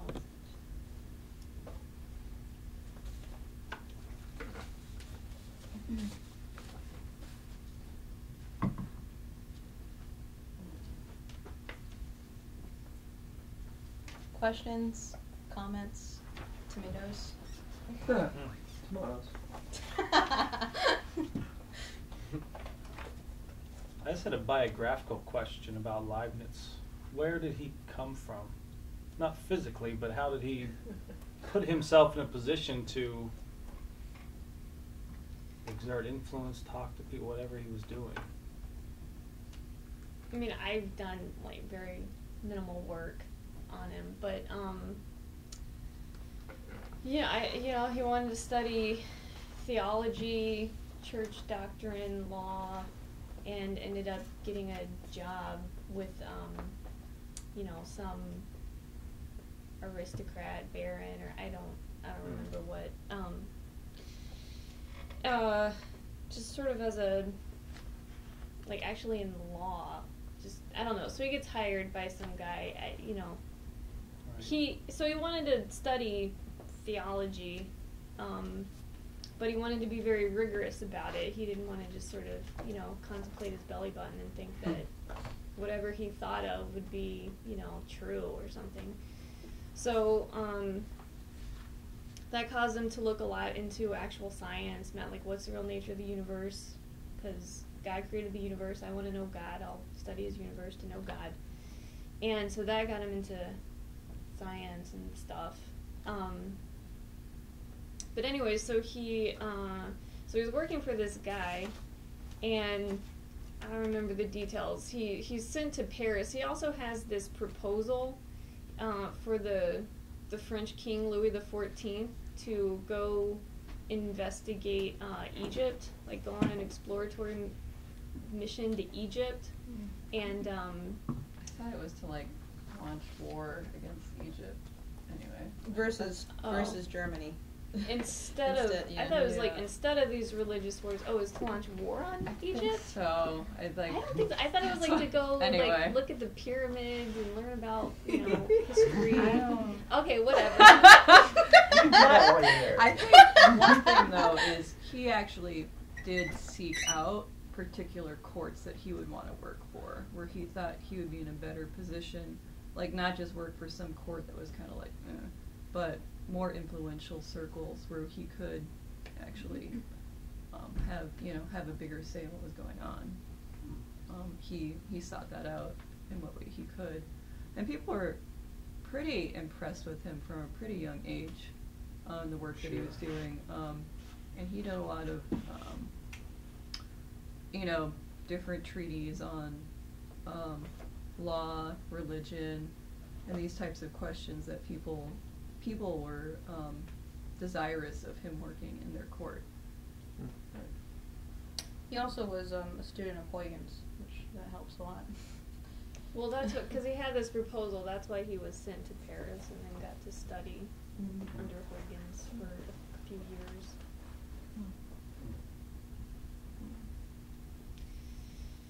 And, so that whole crowd, Huygens, Pascal, these guys, they're looking at all these different curves because of machinery, because of the program of Colbert and all this development in France. So he's just sort of in that environment for a number of years. Okay. But he's in tons of correspondence. Like, I saw one figure was like, he was in correspondence with like 1,100 people or something. And just like China, just very far-reaching areas.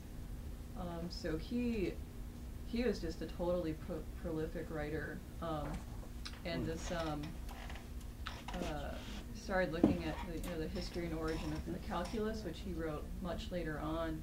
In the beginning of that, he's like, well, this happened some time ago, years ago, but I haven't had a chance to really respond to some of these accusations, to really go through how I made my discovery. I've been, it's like busy and, other things. And so you just imagine, he was making all these, he was making significant scientific breakthroughs, but he really saw himself as needing to intervene in the direction the society was going in. So, this last quote that we read about, just the type of nation that he really wanted, the type of civilization that he really desired. He wasn't just an armchair type of scientist. He was very in the mix as much as possible. So. Yeah, I think that's important, definitely, to draw out, as he actively was, as we were saying, actively inserting himself into places where he could put these ideas into circulation and affect real change. Yeah, he was very close to becoming the Prime Minister of England. Right. Very close. Now, I don't know if that was something, that particular position was something he was seeking, but as a result of the work that he'd done, people were freaked. And people knew what he was doing. And David Shaver had also brought up this interesting thing, these creation of the academies. Russia, Germany, and Vienna, that he viewed that as like a way of intervening and unifying the churches. You brought up, Berlin, the Academy of Berlin was like the first school that actually had the sciences and the arts together as one thing. And the unification of the churches, that also wasn't just like a theological thing. Like, you definitely saw the political importance of not letting Europe get fractured. Right.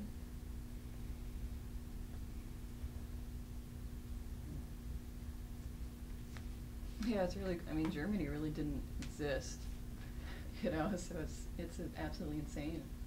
How are you going to have any type of development or anything without a country, even? So, yeah, pretty nuts. What was the relationship of Franklin and Logan?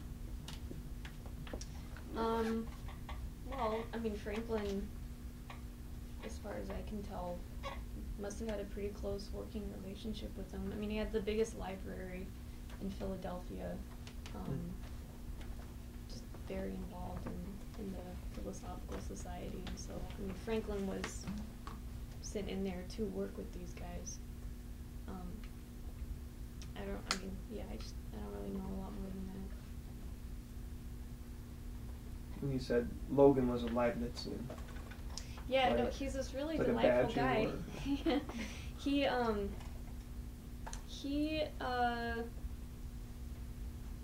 guess, so he came over from Germany with William Penn, and but he was in contact with the Royal Society, and so he has all these great, letters to the Royal Society about how terrible they are. And so, like, in the second edition of the Principia Mathematica, it comes out, and there's like no mention of Leibniz. I guess before they at least sort of, or something like that. There's some edition that came out that before they had at least mentioned Leibniz. Then they come out with this edition that only talks about Newton. So he writes this letter. He's totally outraged that they've taken out, the mentioning of Leibniz. And then the next edition comes out, and it still has no mention of Leibniz and has this ridiculously romantic portrait of Newton in it. So he writes another letter saying, this is totally outrageous that you don't mention Leibniz, and I was in London, and Newton doesn't look like that at all.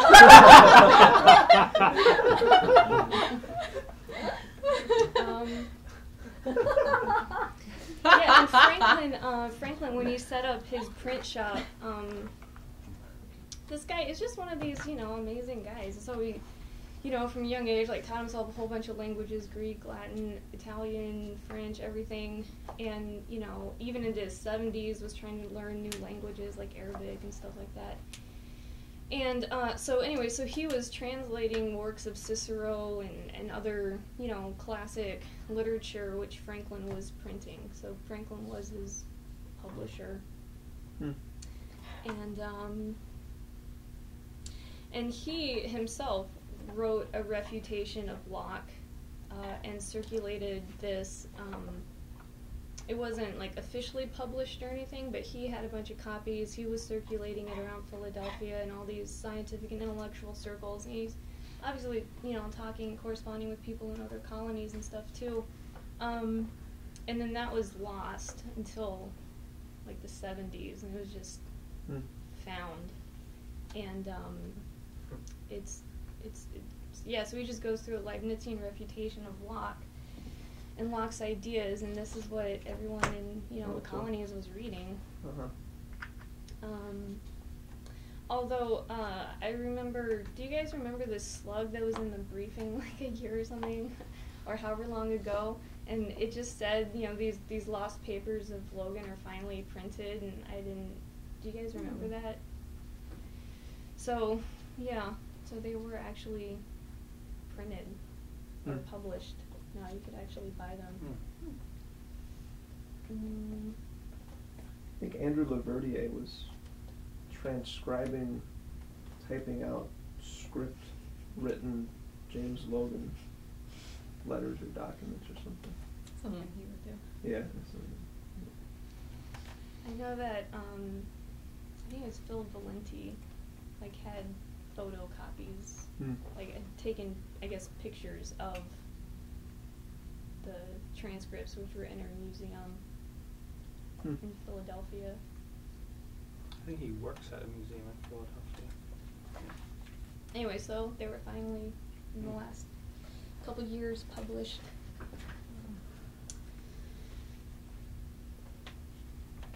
And what sort of animal did Leibniz wear on his head?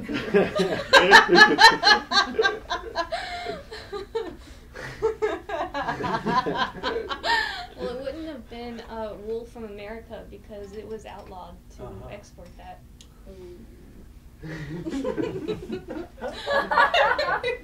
Wow. It's kind of like a black sheep.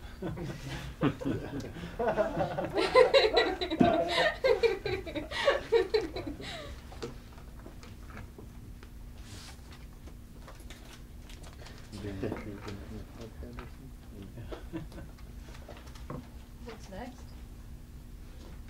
We're gonna work on the calculus. Cool. Yeah.